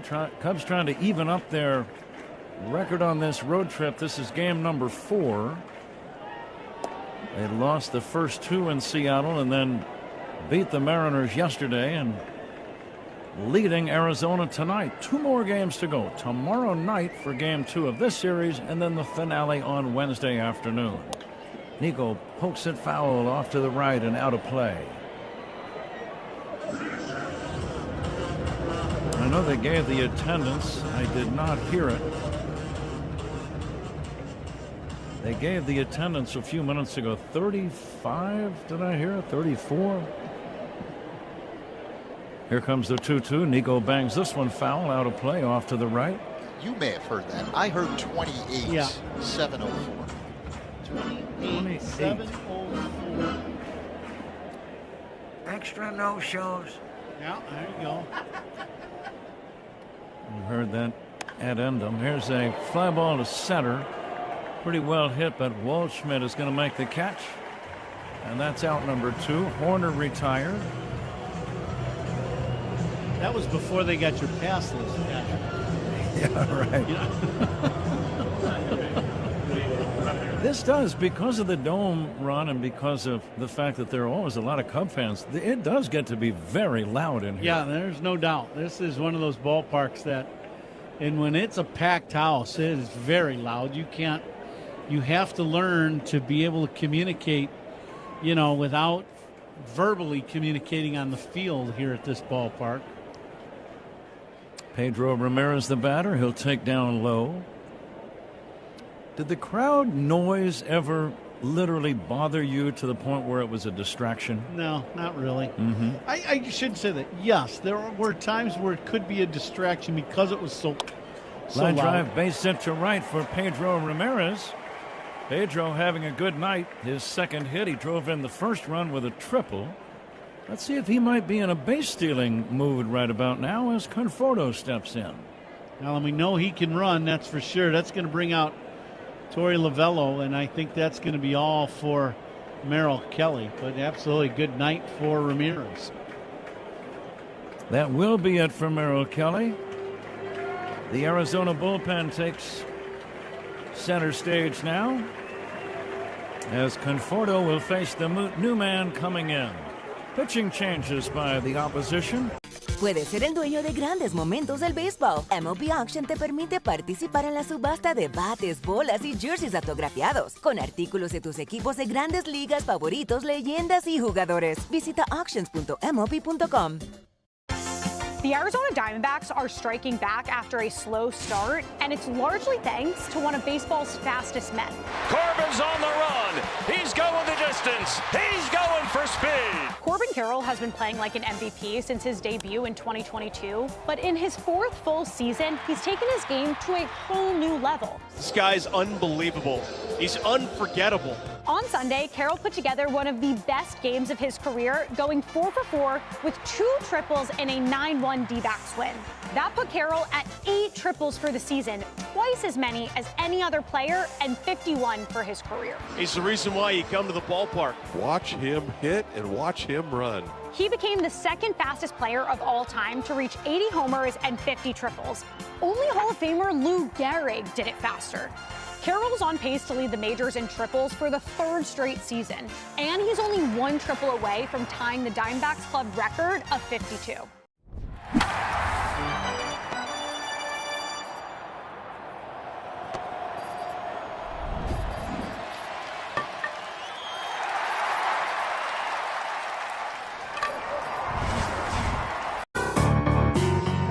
What's on tap here in the 6th inning, sponsored by Yingling Flight. Ramirez with a 2-out single. That'll bring up Conforto. Conforto doubled in his last at-bat. And Diamondbacks Patrick have a new pitcher. It is Taylor Clark. If there was a comma in the middle, it might be Clark Taylor. Michael Conforto steps in. Conforto doubled and scored a run back in the 5th inning. And the first pitch by Clark is going to be in there for ball 1. Short lead at first by Ramirez. Let's see if Pedro has thievery on his mind. Here comes the 1-0 to Conforto. He hits a high drive. Deep right field. Get out the tape measure. Long gone. Michael Conforto, a 2-run homer. Cubs lead 4-0. Boy, this ball is really crunched. This is a fastball down and into Conforto, and I mean, he gets all of this one. He hits this ball almost over the bleachers and right. This is a long home run, and I mean, it's only fair by about 25, 30 feet, so it's down the line, and he just crunches this. That might be the longest home run Conforto's hit this year. It's home run number 12. He hit one in Seattle yesterday. He's the DH tonight. And the batter is Carson Kelly, wrapping it foul down the left field line. But when you're a DH, though, Ron, you get a walk, a double, and a home run. You're making a strong case to get some more playing time. They're on pace to be the Benny's Toast of the Game ball player, too, I'll tell you that. Absolutely. We are in inning number 6. Cubs lead 4-0, out hitting Arizona 6-1. 2 down in the inning. Kelly takes outside for a ball. Excellent job by Kevin Gausman tonight. 5 shutout innings of 1 hit ball for him. And now the 1-1. Drilled in the air to left, deep. Back goes Kepler to the wall. Gone! Home run for Carson Kelly. The bottom of the order goes back to back. And the Cubs now lead 5-0. Well, I think there's some Yingling flight to be drank because the Cubs are putting some balls in flight here in this 6th inning. 2 long home runs by the Cubs. One by Conforto, and now this one back-to-back. Carson Kelly, a line drive bullet over the wall and left. Kelly's 8th of the year, his 45th run batted in. Cubs lead 5-0. And now here's the home run leader on the team, Pete Crow Armstrong, chopping one foul.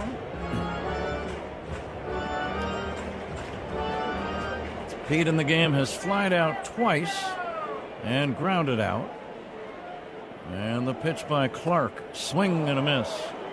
He got fooled on an off-speed pitch. 0-2. Hey, and Clark coming into the ball game, he's given up 2 bombs, but he's having an excellent year. League's only hitting .205 off him, and his ERA going into this inning was in the mid-2s. I mean, he has thrown the ball exceptionally well.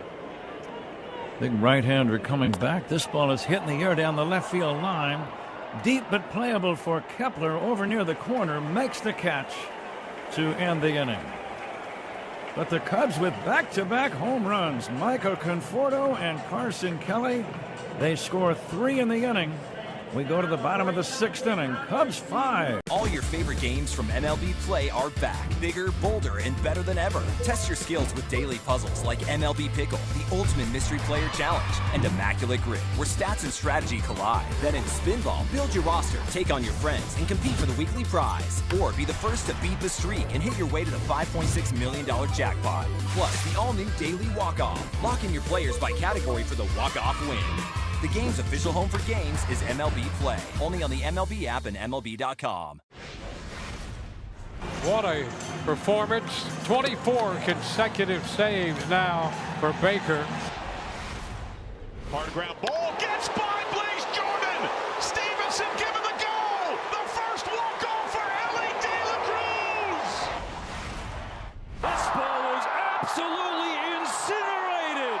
Welcome back, my friends, to the show that never ends. He is unbelievable. Long gone again. Haven't they gotten the scouting report? 2 in 1 inning for Carson Bench. Are you kidding me? Stop running on him. That's back. That is gone. Ball game. PCA walks it off in the 10th. You know, when the top half of the inning ended, the fans started chanting PCA, and he delivered.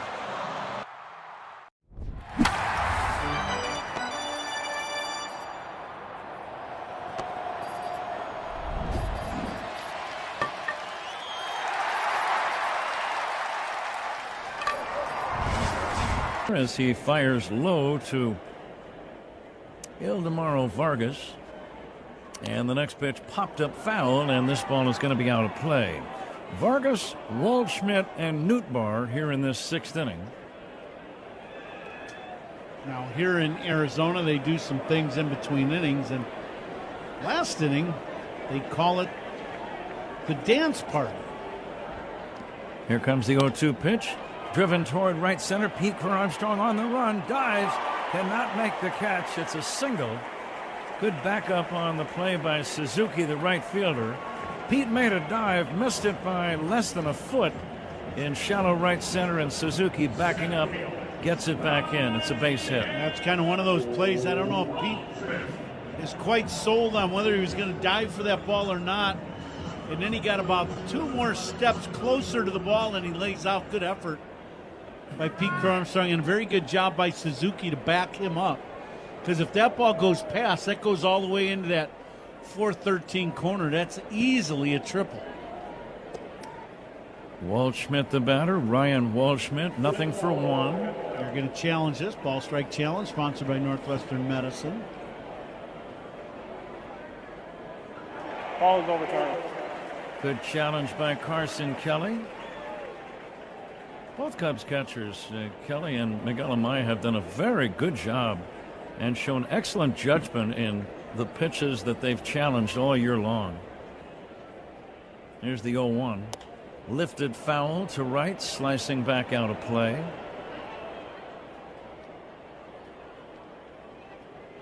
Now, I was saying before the base hit, they do this thing in between the 6th inning. They do a dance party, and there was all kinds of people, some little kids, and then they had a guy on there dancing. And the 0-2 swing and a miss, strike 3. He tried to check, couldn't do it. A very sharp breaking ball from Gausman. 1 away, Ron. Yeah, perfect split finger down and away. But you were talking about some of your dance moves, and you talk about them on occasion. He had some interesting ones in between innings. I haven't quite seen some of those dance moves that guy had. They were, I would say, entertaining, but that might be the wrong adjective. Stretching it a little bit, and he was stretching a little bit too. Here's a swing and a bouncer foul over toward third. Well, my dance moves, if you've seen The Wizard of Oz and you saw the scene where the Tin Man is showing off his dancing prowess, that would be yours truly. Oh, okay, right there. Okay, I got it. A little stiff. Yeah. The 0-1 pitch is outside for a ball, but I enjoyed it. Yeah, I had fun. That was the main thing. All that matters, right? Yeah.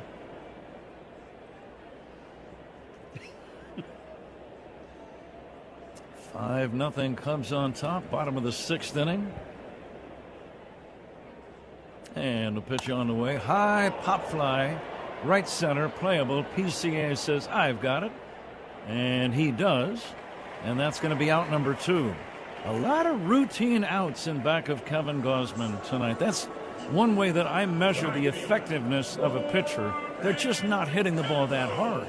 Yeah, we talked about going into this broadcast the effectiveness of the fastball and having location with it. And then what that does is it sets up the split finger.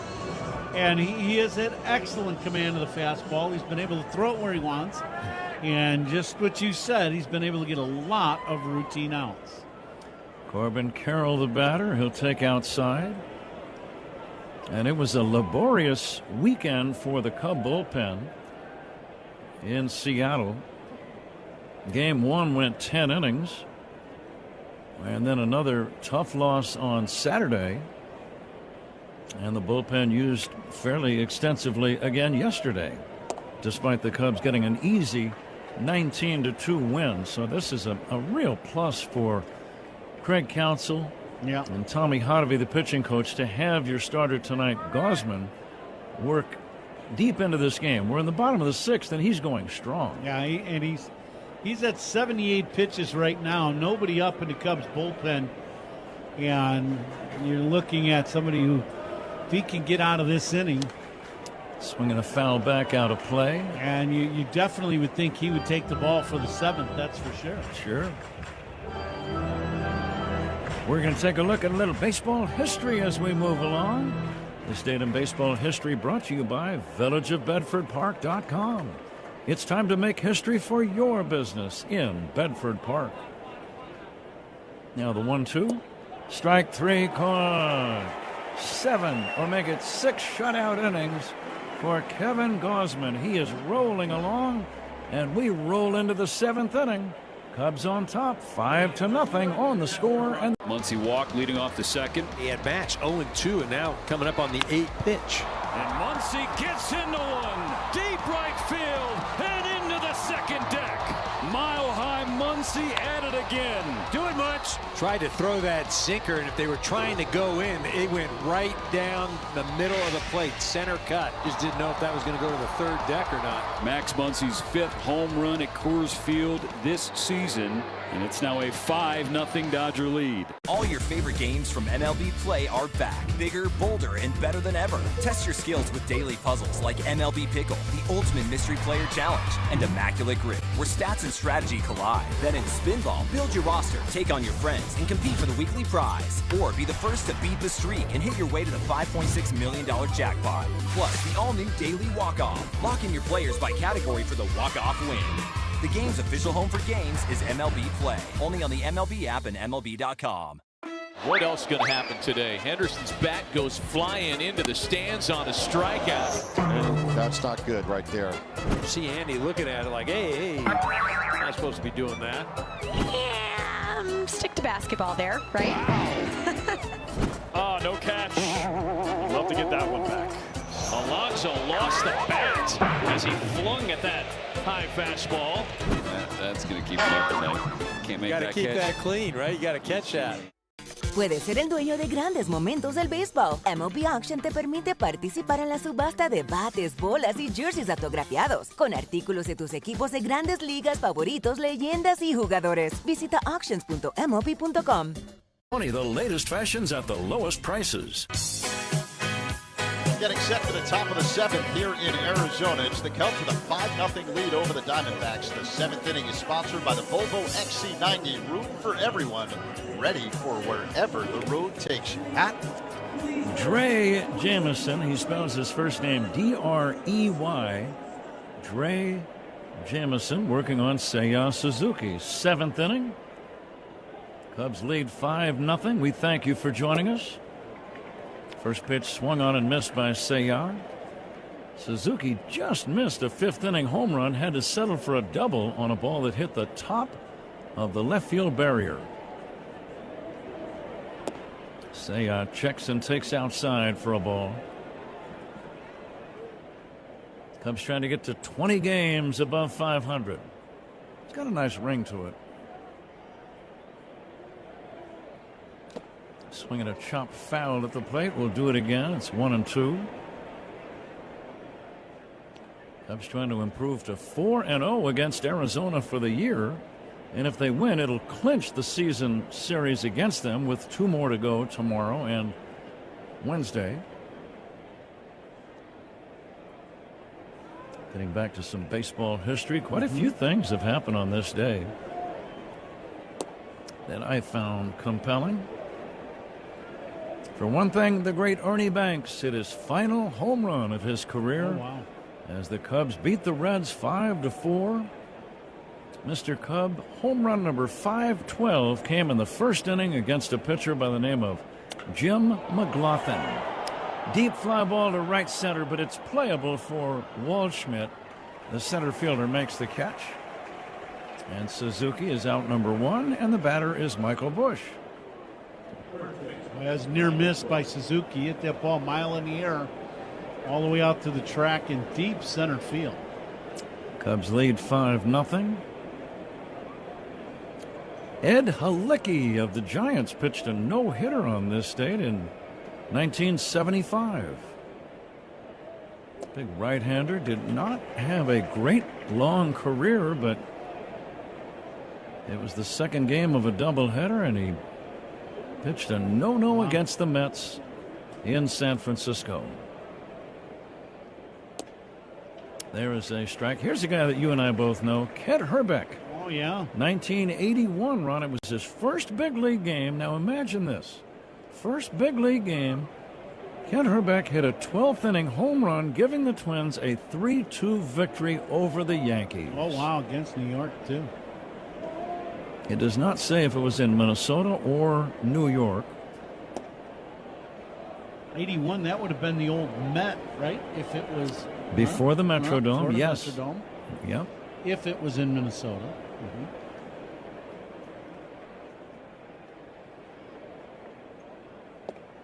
And the next offering missing. 2-2 on Michael Busch. Herbie, what a great guy he is. Ken Hrbek, I got to know him very well. It's unfortunate we did not get to play together in Minnesota, but a great, great guy, great player. I would say two-time World Series champ. For a man his size, one of the most graceful first basemen I've ever seen. Yeah, he's a big dude, and he was great at first base. Great hands. Yeah, he was some player. Fisted foul by Busch out of play left side. And at the old Metrodome, he used to run with his back to the infield in foul territory, full speed, and like a wide receiver in football, catch the ball. And it was amazing how he did it. That's not an easy play to make. Well, it's not an easy play in general, and then you throw the Metrodome's white roof on top of it, where you lose the ball all the time in the ceiling. It's he was remarkable at that play. And I saw him hit a few, more than one, up into that upper deck at the Metrodome. You had to hit it about 440, I think, to get it up there. I think he took Tommy John there one day that I saw him when I worked for the Minnesota Twins. Swinging a foul back by Busch. Cubs lead 5-0. Hrbek had a grand slam in the World Series against a left-hander by the name of Ken Daly of St. Louis. Yeah, straightaway center field. This pitch is down low, and that's ball 4. Busch gets on. His second walk of the game.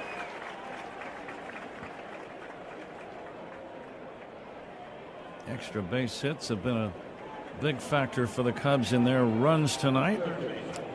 Pedro Ramirez drove in the first run with a second inning triple. An RBI double by Suzuki in the 5th inning made it 2-0. In the 6th inning, Michael Conforto hit a 2-run homer, and Carson Kelly followed up with a home run. Line drive into left field. There's a base hit.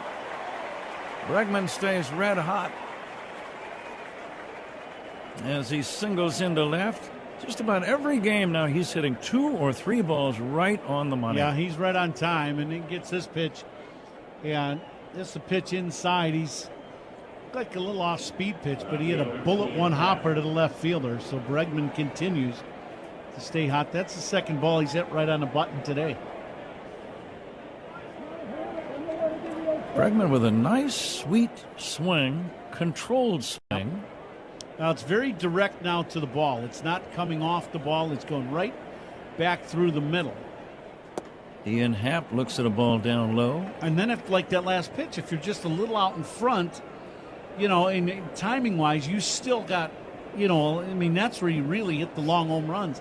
But he hit that one just a touch off the end of the bat, but because his approach was good, he hits a line drive bullet to left. Here's a line drive down the right field line. Base hit. It goes all the way to the wall. It's going to drive in one. Racing around third and being held there now by Quentin Berry is Alex Bregman. A ringing RBI double by Ian Happ. into the right field corner. The Cubs have scored again and now lead 6-0. Now Leon gets this pitch inside and hooks it down into the corner. And the ball hits that angled wall where the foul pole angles out from there about 20 feet. It hits that part of the wall. Carroll does an excellent job of getting to that ball, playing that angle, and getting the ball in a hurry to keep Bregman at third base. Cubs do score a run on that double by half. His 58th run batted in. Infield in now as Nico Horner is batting. One away. A run in. 6-0 Cubs. Swinging a fly ball to right. Deep. It's going to get in a run. Backpedaling and making the catch is Carroll. Tagging and scoring from third is Bregman. Happ advances to third after the catch. And the Cubs now lead 7-0. Nico Horner delivers the sac fly. Nico just misses hitting a home run here. He hits this ball really well. Carroll has to really get on his horse to get to this ball. Catches it one step in front of, or right at the edge of the track to make this play. And it does drive in a run, and that's patented Nico Horner. When you need that ball hit the other way, he can do it with the best of them in Major League Baseball as he drives in a run. 59th run batted in for Horner. 2 down in the inning, a runner at third. Happ motoring to third after the catch. Cubs out hitting Minnesota. They are out hitting Arizona 9-2 in this game. And the next offering is in there for a strike to Pedro Ramirez. I think you get a couple things going. The offense has been banging the ball all over the yard. And Kevin Gosling's been lights out. He's right about 80 pitches through 6 innings, and he has been very good. Bouncing ball right side, gloved by Tawa.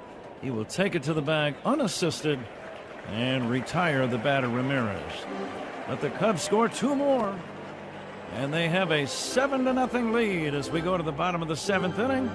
You are listening to the score. All your favorite games from MLB Play are back. Bigger, bolder, and better than ever. Test your skills with daily puzzles like MLB Pickle, the Ultimate Mystery Player Challenge, and Immaculate Grid, where stats and strategy collide. Then in Spinball, build your roster, take on your friends, and compete for the weekly prize. Or be the first to beat the streak and hit your way to the $5.6 million jackpot. Plus, the all-new Daily Walk-Off. Lock in your players by category for the walk-off win. The game's official home for games is MLB Play. Only on the MLB app and MLB.com. Rounded sharply. What a backhand. Key Brian Hayes takes it away. Electric defense at the hot corner. Another one stopped by Betts on a dive. A throw from his knees. The pick from Freddie. The Dodger defense dazzling in Denver. Clark's on the run. Got a good jump. Max Clark makes the catch. Crashing into the fence in front of the bullpens. One of the most gifted young outfielders in baseball. Haven't they gotten the scouting report? Binge notches another one. 2-in-1 inning for Carson Bench. Are you kidding me? Stop running on him. To the right side. Diving stop made by Clemens. From his knee, throws him out. Run-saving play. Cody Clemens with a brilliant diving stop to his right. Towards the middle. At second. What a grab by Henderson. What a throw by Gunnar Henderson. Unbelievable in the middle of the diamond.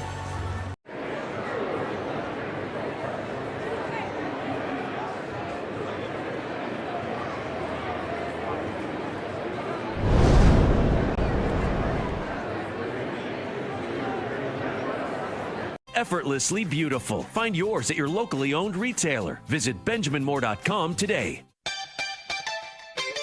All reviews in this game are sponsored by Northwestern Medicine. A second opinion is always a good idea. Get yours at Northwestern Medicine. Pat? All right, Zach, we go to the bottom of inning number 7. Cubs lead 7-0. Gabriel Moreno leads it off and takes the first pitch for ball 1. Moreno has flied to center and popped out. Gausman working on a 2-hitter. Working quickly and rhythmically and fires a strike in the count 1-1. Yeah, he's been painting the corners. A lot of counts where he's ahead in the count, where he's just throwing strike after strike. Off-speed pitch down low for a ball. I would say in total command of his pitches tonight.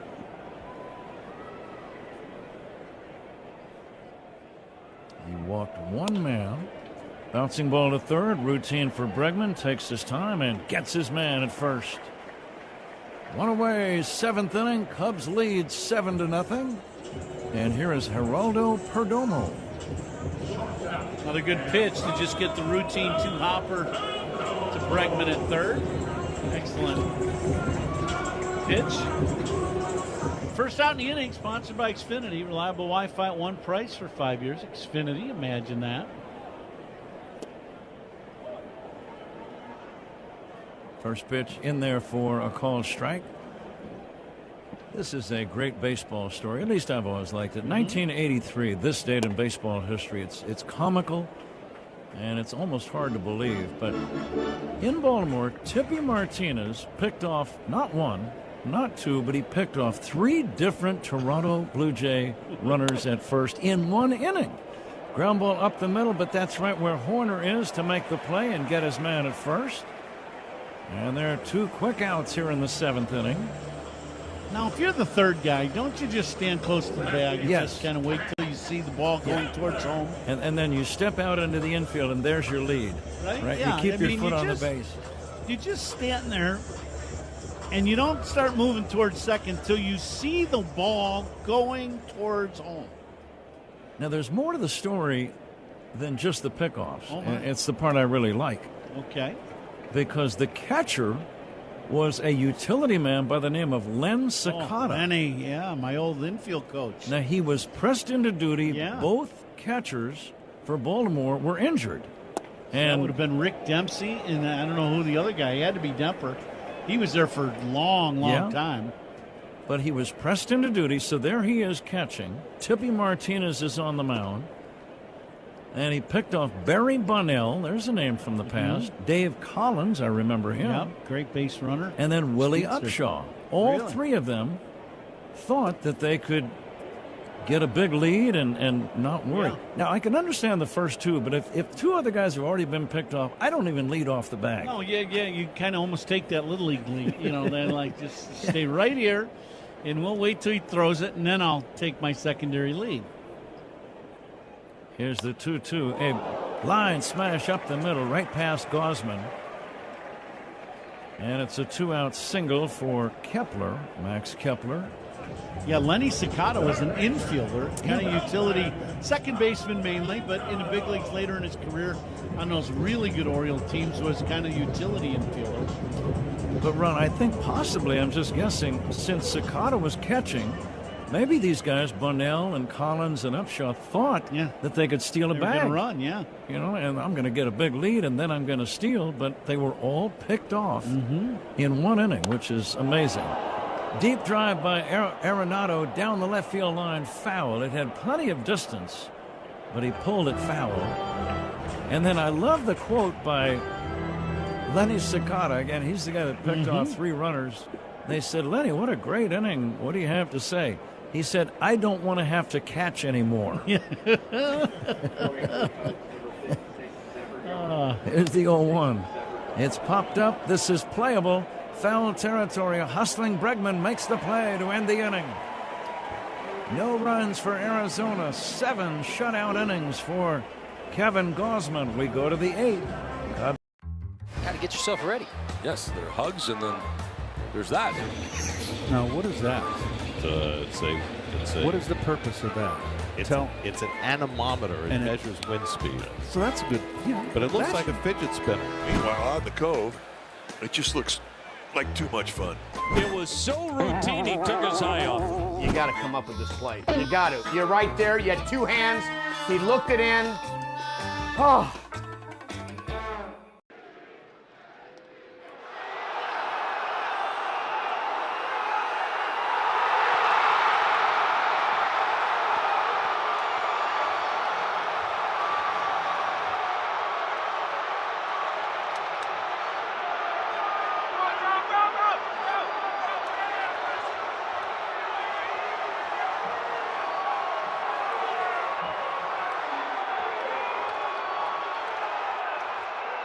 All your favorite games from MLB Play are back, bigger, bolder, and better than ever. Test your skills with daily puzzles like MLB Pickle, the ultimate mystery player challenge, and Immaculate Grip, where stats and strategy collide. Then in Spinball, build your roster, take on your friends, and compete for the weekly prize. Or be the first to beat the streak and hit your way to the $5.6 million jackpot. Plus, the all-new Daily Walk-Off. Lock in your players by category for the walk-off win. The game's official home for games is MLB Play. Only on the MLB app and MLB.com.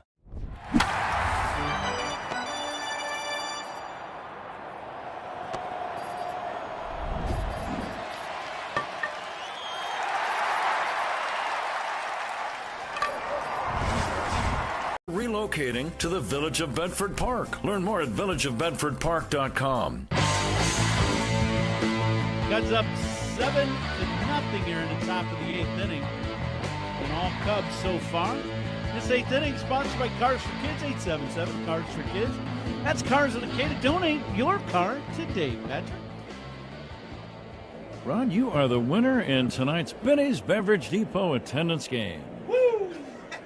Ron exulting. He'll gather himself and regain his composure as we move along. Yeah. But you missed by more than 3,000 of the actual attendance, and I think we have a rule. It's one of those unwritten rules that is not enforced all that frequently. Yeah, I'm with Pat on this. Oh, really? He's a Hall of Famer. Oh, really? Yeah. Just sit back there in the background. Quit brown-nosing him, will you, please? Now, you were the closest. The actual figure tonight, I thought there were more. We all thought there were more. 28,704. And you guessed 32,000 on the button. And Zach and I were both a little too hefty with the guesses. So, Ron, you are the winner. Fair and almost square. Big win for Coomer household today. Conforto waits.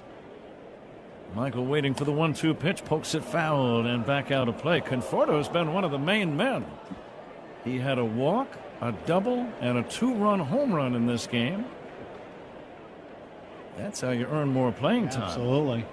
The home run he hit a bomb to right down the line, fair by about 15-20 feet. He's going to get another knock. Looper into right field, a single for Conforto. He is now a triple shy of the cycle. And if the Cubs can flip over the lineup, this is one of the great triple ballparks in baseball. Yes. It really is. But Conforto, what a night. A double, a 2-run bomb, and a single and a walk. So a great night for Michael Conforto. Boy, and when you're getting major contributions out of the 8 and 9 spot like the Cubs are tonight, that's doing it. Carson Kelly, the number 9 man, homered his last time up, as he and Conforto went back-to-back in a 6th inning barrage of long balls. Cubs out hitting Arizona 10-3, leads 7-0. The pitch to Kelly, swing and a miss. 7-0 ball game. I doubt that the Cubs will be running as long as the score stays like this. But stolen bases are sponsored by Turo, Chicago's hometown tire. Get called safe with the Turo tires. Find yours at Turo.com.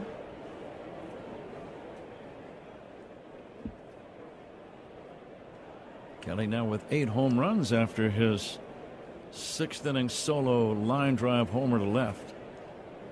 Short lead by Conforto. The pitch to Kelly. Line drive caught by the shortstop, Perdomo, and hustling back with a dive is Conforto at first. Kelly lining out. One away, and the batter is Pete Crow Armstrong. Yeah, line drive bullet right at the shortstop. Kelly having a good night, too. He's walked, homered, and now this line drive bullet, so he's swinging the bat well, too, tonight.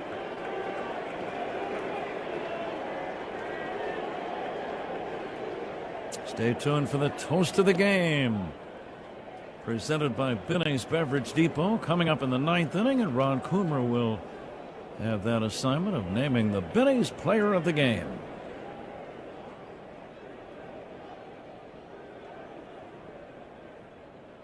Cubs looking for their 76th win.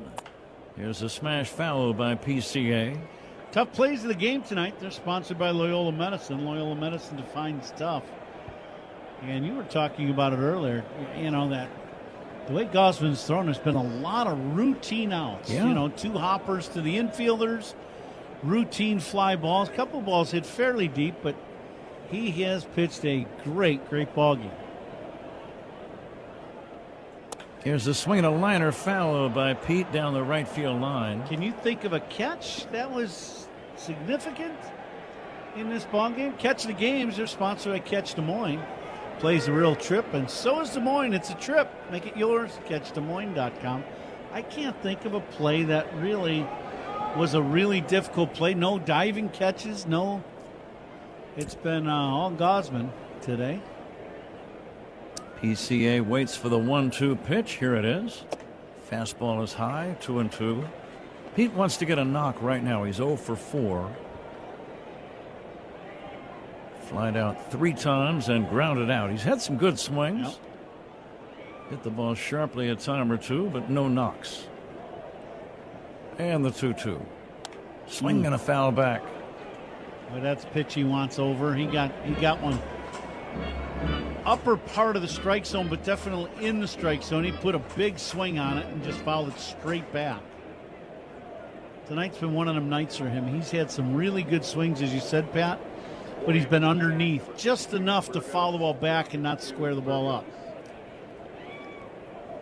Jameson's pitch way outside, not close.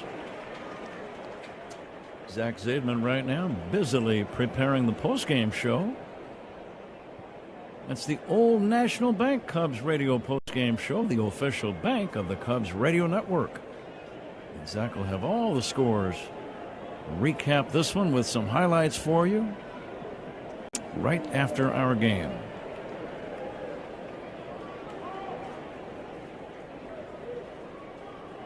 Seven nothing Cubs, 8th inning. Pete hits a dribbler toward third. It's backhanded by the pitcher, and the throw to first gets him. Bang, bang play. Pete out at first. Pretty good play by the pitcher. Jamison showed some pretty good athletic ability. That's an excellent play. I thought as soon as that ball took the second hop, I'm like, that's a base hit. There's no way to throw Pete out. Jamison running towards third base, grabs this ball. The thing that helps him is he's playing on turf.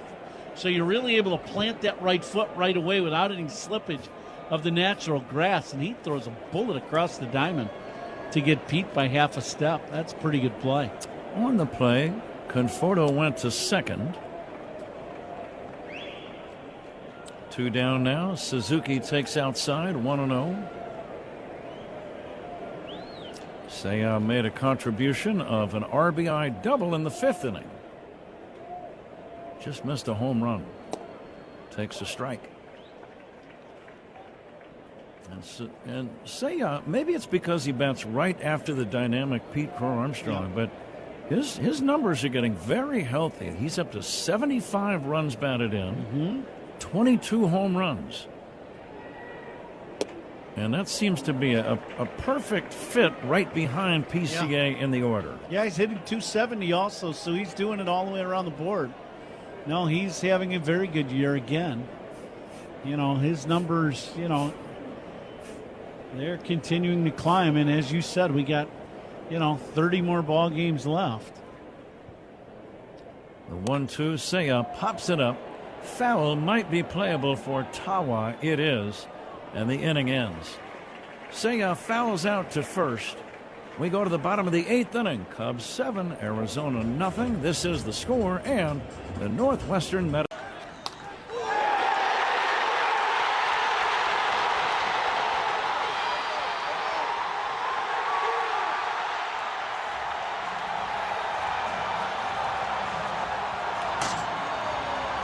And there's a shot into left field. Stanton on his way around to score. And the Yankees are on the board. First, it's 1-0 New York.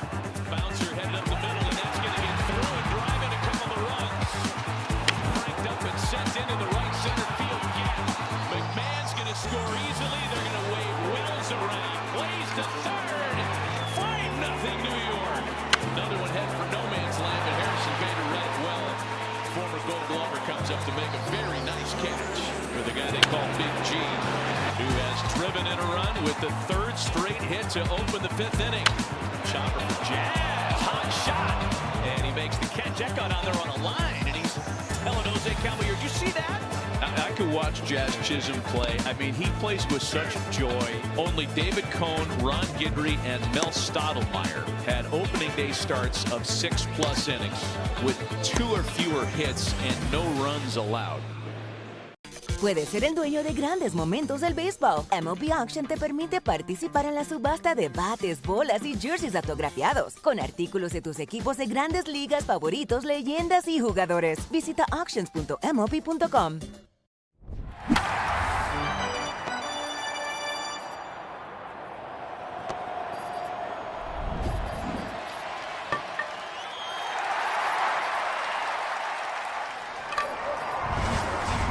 Like Pete's.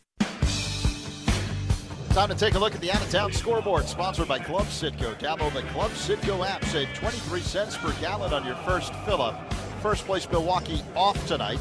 Meantime, the number 2 wildcard team, Philadelphia, in action in Seattle right now. Middle 7 Mariners all over the Phillies, 8-2. Julio Rodriguez with a 3-run home run for Seattle. All right, Zach, thank you. Zach will have updates and, in fact, some final scores undoubtedly for you on his postgame show later on. Tim Tawa leading it off against Ryan Zefferjohn. So the Cubs starter, Kevin Gausman, leaves after 6 sparkling innings. Shutout baseball, 3 hits allowed. And they were all singles, so not even a single extra base hit was recorded against him in 7 innings. Here's a pop-up foul. This is going to be out of play, right side. Yeah, great combination tonight between Gausman and Kelly. They were outstanding.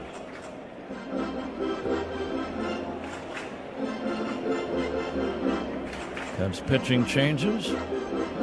Sponsored by Sloan, the official water efficiency partner of the Cubs and leader in smart water and commercial restroom solutions. Learn more at Sloan.com. Fastball is inside to Tim Tawa. We'll be right back out here again tomorrow night. We hope you can join us. The middle game of the 3-game series. Drilled foul deep to right, back out of play. Clay Holmes against Brandon Fought.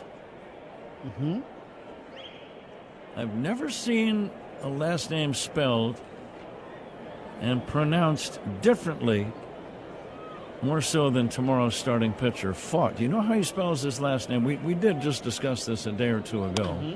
Ground ball to short, scooped up by Horner. He will throw to first in plenty of time, and that's out number 2. Brandon spells his last name P as in Peter, F as in Frank, A, D as in dog, T as in tabletop. No, it's... And he gets Fought out of that. That's more like an eye chart. If you were to pronounce it phonetically, just looking at the letters, it would be... Let's hear this one.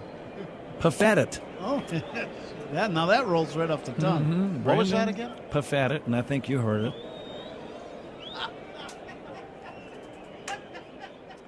And as I say it, now I'm kind of understanding why he says, let's just make it Fought. Yeah, and it probably was not even his decision. I'm guessing his parents had at least a little say in the matter. Here's a chopper foul, first base side.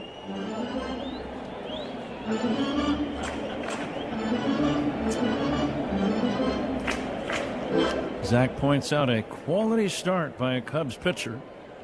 I thought he was going to point to the name Brandon Fought, but those are the other guys. Here's the 0-2 to Vargas. Bounce right back to the mound. It's a 1-2-3 inning. Or it might be after the next batter bats. Here's a play to first in time. And that's out number 2. Greg Karnak says 1-2-3 inning. Hold on. Zefferjohn makes a good play. 2 down. Cubs just keep rolling right along here. A lot of confidence in you in this booth. Yep. And the batter, Ryan Waldschmidt. I don't think I'm going to spell his name. Here's a ground ball to third, fielded by Bregman. Throws him out to end the inning. 3 up, 3 down. Good job by Zephyr John. It's on to the 9th inning. Cubs 7, Diamondbacks nothing on the score. And Muncy walked leading off the second. He had match 0-2 and now coming up on the 8th pitch. And Muncy gets into one. Deep right field and into the second deck. Mile high Muncy at it again. Doing much. Tried to throw that sinker, and if they were trying to go in, it went right down the middle of the plate. Center cut. Just didn't know if that was going to go to the third deck or not. Max Muncy's 5th home run at Coors Field this season. And it's now a 5-0 Dodger lead. We have a couple things out here for the first acknowledged unassisted triple play. And Cy Young said, Neil, where are you going? He said, 3 outs. Neil Ball had a fairly short career as a big leaguer, but continued playing in the minors, where he encountered true baseball royalty. Now we're going to connect to Babe Ruth. He dominated the game like no one else had before. I'm holding Babe Ruth's bat. During a 1934 baseball barnstorming tour of Japan, Ruth faced 17-year-old pitcher Eiji Sawamura. Sawamura became a hero in Japan, and the Nippon Professional Baseball League's version of the Cy Young Award bears his name. Maeda won the award in 2010 and again in 2015, when the runner-up was Shohei Ohtani. First pitch crushing!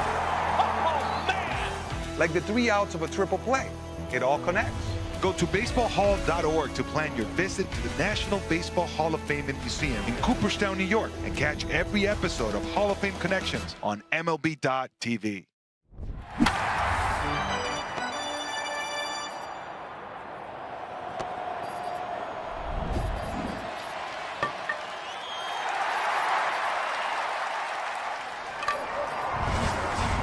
Based on WSJ's 2025 rankings. See southwest.com/WSJ. Top 9 in Arizona. Cubs up 7-0. Let's pause 10 seconds for stations to identify themselves on the score in the Northwestern Medicine Cubs Radio Network. Talk Cubs with us. Spiegel and Holmes, afternoons 2 to 6 on 104.3 The Score. On Odyssey Sports Station, WSCR, WSCR-FM, and HD1 Chicago. The 9th inning is sponsored by Circa Resort and Casino. Get ready for the time of your life. CircaLasVegas.com. Pat? Michael Busch will lead off the Cubs' 9th inning against the right-hander Juan Burgos. Burgos just recalled from AAA Reno earlier today. To make room for him, left-hander Mitch Bratt was dispatched to Reno. Here's a ground ball to second off the bat of Michael Busch, fielded by Vargas, over to first in time. Cubs got a run in the second inning, an RBI triple by Pedro Ramirez, and they've led all night long. They added a run in the 5th, an RBI double by Seiya Suzuki. A big 3-run rally in the 6th inning. Featured back-to-back home runs by Michael Conforto and Carson Kelly. Cubs tacked on 2 more in the 7th with Ian Happ driving in one with a double. Nico Horner had a sac fly to drive in the other. But great pitching tonight by Kevin Gausman, the starter. Was he ever sharp? Just never let Arizona get off the deck. Well, as you said earlier, he didn't give up an extra base hit. A lot of routine outs, little 2 hoppers to infielders, routine fly balls to the outfielders. Just great performance. Fastball in for a strike to Bregman. What do you think of this camera that is rolling along on the wire right in front of us? I really like it when it's right in front of us blocking home plate. That's when it's at its best. 2-1 pitch is taken for a strike, 2-2. It's unmanned, obviously. Yeah. They couldn't find Unless anyone. He's just a little fella. Couldn't find anyone brave enough to want to be on that string and up in midair by about 50 feet. I certainly wouldn't like that job. I'm going to say that's not really your. No, you're not a big fan of that. And here comes the camera again, unmanned. Yep. He's aiming for us, Ron. Yeah, I think so. Keeping an eye on him. Bregman hits one in the air, shallow right center. Backpedaling and calling is Vargas. Vargas makes the catch, 2 down. Top of inning number 9. 7-0. The Cubs lead, and the batter is Ian Happ. Opponent's pitching changes are sponsored by Sloan, the official water efficiency partner of the Chicago Cubs and leader in smart water, commercial restroom solutions. Learn more at sloan.com. Pat, that camera is called SkyCam. It's a computer-controlled, stabilized, cable-suspended camera system. Happ chops it foul. Read on, Zach. Over a playing area of a stadium or arena by computer-controlled cable drive systems. Okay. And so they're actually taking camera shots of the game? Yes. Okay. And this is used by people perhaps on replays when they challenge a call on the field? Sometimes, but it's for great television angles to give it a video game-like effect. Here's a pitch That's down. what I was thinking. Yeah. Down low, 1-1.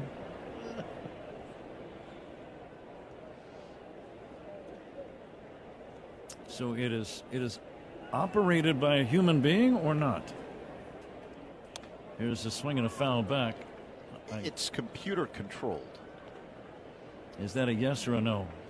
So someone had to make the computer. I see. Sounds like it. Well, now the camera's way down the left field line. It can stay there for all. And now That's a better shot down there. That's much better. He knows we're talking about him, Yeah. so he's coming back up to eavesdrop. Let's be a part of Cubs radio. Who doesn't? 1-2 on Ian Happ. Some of the Arizona fans are heading for the exits. And now the camera is right down in front of us. He hears us now. Here's a high fly ball to right. It's well hit, but it's playable. The right fielder Carroll is going to make the catch to end the inning. We go to the bottom of the 9th inning. It's the Cubs 7 and Arizona nothing on the score, and the Northwestern Medicine Cubs. Well, this is a World Series card. Everybody said, you know, what's it going to be to pitch against Sandy Koufax, who's a dominant pitcher. I said, I hope I don't embarrass myself. And I didn't. You know, pitched my first shutout ever. We won 6-0, and my parents were there. My mom was afraid of heights, so she was in the upper deck. She had to come down and trade seats with somebody so that she could actually watch her 20-year-old son pitch a shutout in the World Series.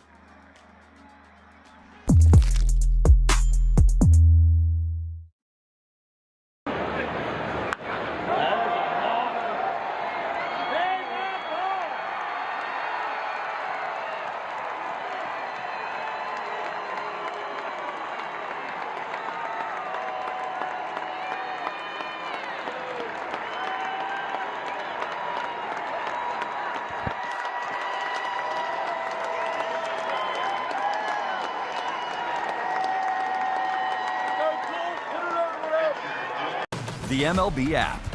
Yeah, it's got game. This game. These games. All the games. Pre-game, post-game, and everything in between. This is baseball your way. With real-time stats, scores, breaking news, and custom content that hits every time. Because you choose the teams and pick the players you want to follow. So when they catch it on the field, you catch it on the app. Santa Fe Hybrid. Offers end September 8th. Call 224-661-0068 for details. Apply today to Illinois State University. With locked-in tuition, automatic scholarships, and strong earning potential, get real return on your investment. Take the first step at illinoisstate.edu. This copyrighted broadcast is presented by authority of the Chicago Cubs and may not be reproduced or retransmitted in any form. The accounts and descriptions of this game may not be disseminated without the express written consent of the Chicago Cubs. Pat? Quality start tonight, Zach, by Kevin Gausman. Quality starts by Cubs pitchers, sponsored by Benjamin Moore. Start your next project with quality paints from Benjamin Moore, official paint of the Chicago Cubs. Bottom of the 9th inning, Jose Fernandez first up against the new left-handed pitcher Caleb Thielbar. Cubs lead 7-0. First pitch, curve, strike, 0-1. 28,704 tonight, and a lot of Cub fans. I would say at least half. Yeah, I would think even more than that. That's line drive, base hit left center. Over to pick it up, Pete Armstrong. It is a leadoff single. And Ron, it's time for you to think about the Binny's Beverage Depot Toast of the Game ball player. Binny's. If you can't find it at Binny's, it's probably not worth drinking. What do you like? Well, I think we're going to have two guys today, just because both guys had big impacts on the game. Obviously, Gausman was outstanding today. He threw the ball exceptionally well. 7 innings, 3 hits, 6 punch-outs in the game. Carroll hits a fly ball to left, sliding and making a very nice catch is Happ. He throws over toward first too late. Very nice play by Ian Happ, a sliding catch of that sinking line drive. And it's out number 1. Yeah, very nice play by Ian going into the gap to get to that ball. But for the Toast of the Game ball player, Gausman, 7 innings, 3 hits, 1 walk, 6 punch-outs, no runs. He was outstanding. And Michael Conforto today, 3 hits and a walk, so he was on base all 4 times, a 2-run bomb, a double, and a single and a walk. So both of those guys will be the Toast of the Game ball players today, sponsored by Binny's Beverage Depot. If you can't find it at Binny's, it's probably not worth drinking. 1 away, bottom of the 9th. Cubs lead 7-0. A smash foul off the bat of Gabriel Moreno. And Cubs pitching changes. They're sponsored by James Hardy Building Products, siding with the Cubs.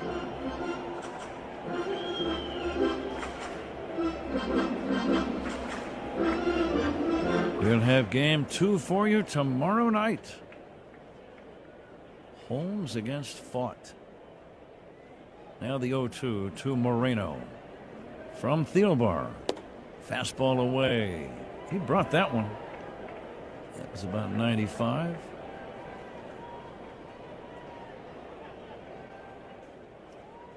Cubs able to win yesterday in Seattle, trying to make it back-to-back wins here. Fastball outside. It's 2-2.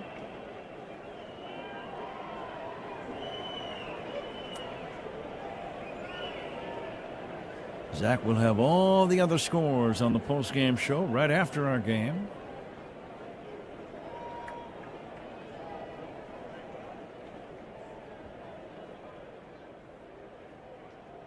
"105 degrees outside in Phoenix late afternoon today. It's probably cooled off to about 98.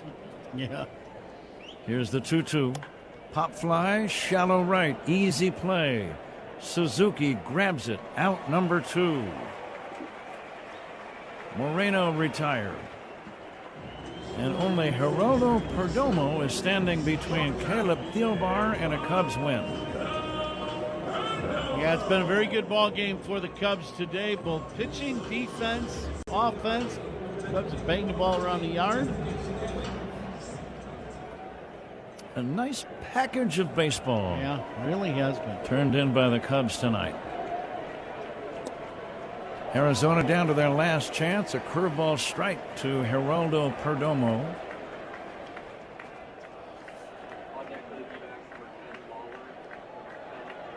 Cubs are going to be 20 games above 500. Swing and a miss. That was actually a foul tip at the plate. 0-2. What do you like here, Ron? I think you go back with that curveball, but look around the stands here and look at all the Cub fans that are here standing wanting that final strikeout. Definitely more Cub fans. Absolutely. Here comes the 0-2 from Thielbar. Fastball high. I think a lot of retirees from Chicago moved to this area. That's part of the audience. The fact that it's spring training area for the Cubs, that's another reason. People come out for the spring, and then they come out. They like to come out during the regular season. Cubs are the #1 draw here in spring training by far. And the 2-2 from Thielbar. Just high, ball 3.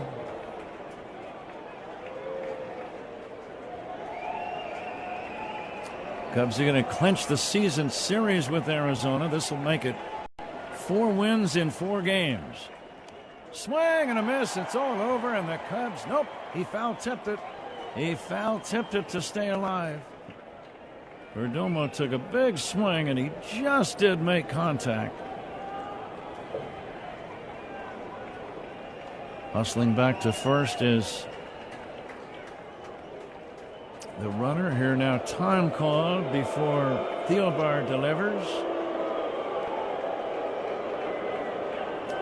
Fernandez, the runner at first. He's got his lead. Perdomo at the plate, waiting for the 3-2 from Thielbar. It's fouled away off to the right. A little backdoor breaking ball there, trying to go for the punch out. And Perdomo fouled it off.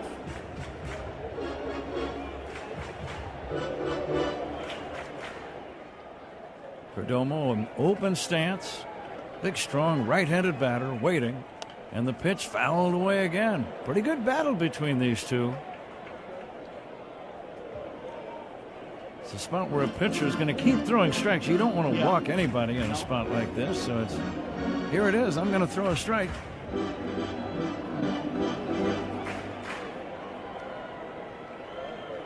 And the 3-2 again. Curveball, bounced up the middle. Diving stop by Ramirez, throws to first, not in time. Fabulous play by Ramirez. The second baseman way over on the shortstop side of the bag, diving to make a backhand stop, and that ground ball ticketed for center field. Great effort. Yeah, you really can't do it much better than this. He's in that outfield turf on the shortstop side of the bag as he makes the play. Diving and then comes up throwing, but Perdomo beats the throw. It's an infield single for Perdomo. Jordan Lawler is the new batter. Lawler is batting for Kepler. Fernandez at second. Perdomo at first. Cubs lead 7-0, bottom of the 9th. And a swing and a miss by Lawler.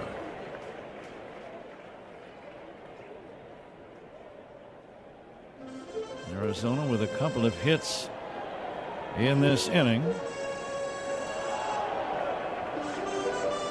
It's their only multi-hit inning game of the night. Multi-hit inning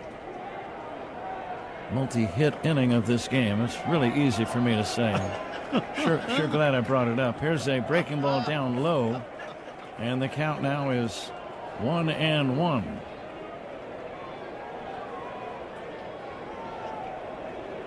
These are live broadcasts, by the way. Just a reminder. Never guessed. Here's a foul off to the right out of play.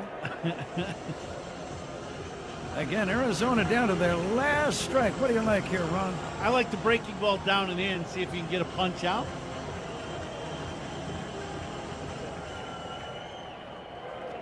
Jordan Lawler waiting for Caleb Thielbar. And the pitch, low for a ball. It's 2-2. There was that breaking ball down and in. Lawler did not chase it.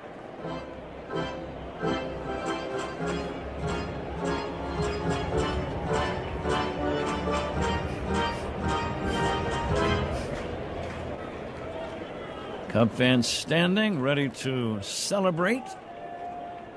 2 outs, 2 on. The 2-2 pitch. Driven to left. Happ is there. Cubs win the ball game.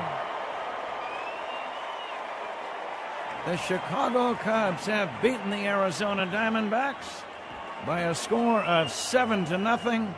Lots of positive things about this game, Ron. Yeah, especially even after a tough travel night where you get rerouted around, out west. It was a tough night for the Cubs travel after a good win yesterday. But, boy, they get back on the winning ways yesterday and now today. This is about as good a ball game as a team can play. Great starting pitching. The bullpen comes in, does their job. And the offense bangs the ball around and scores 7 runs. Like you said, this is a total package win for the Cubs tonight. It's time to fly the W. Sponsored by Southwest Airlines, the official airline of the Chicago Cubs.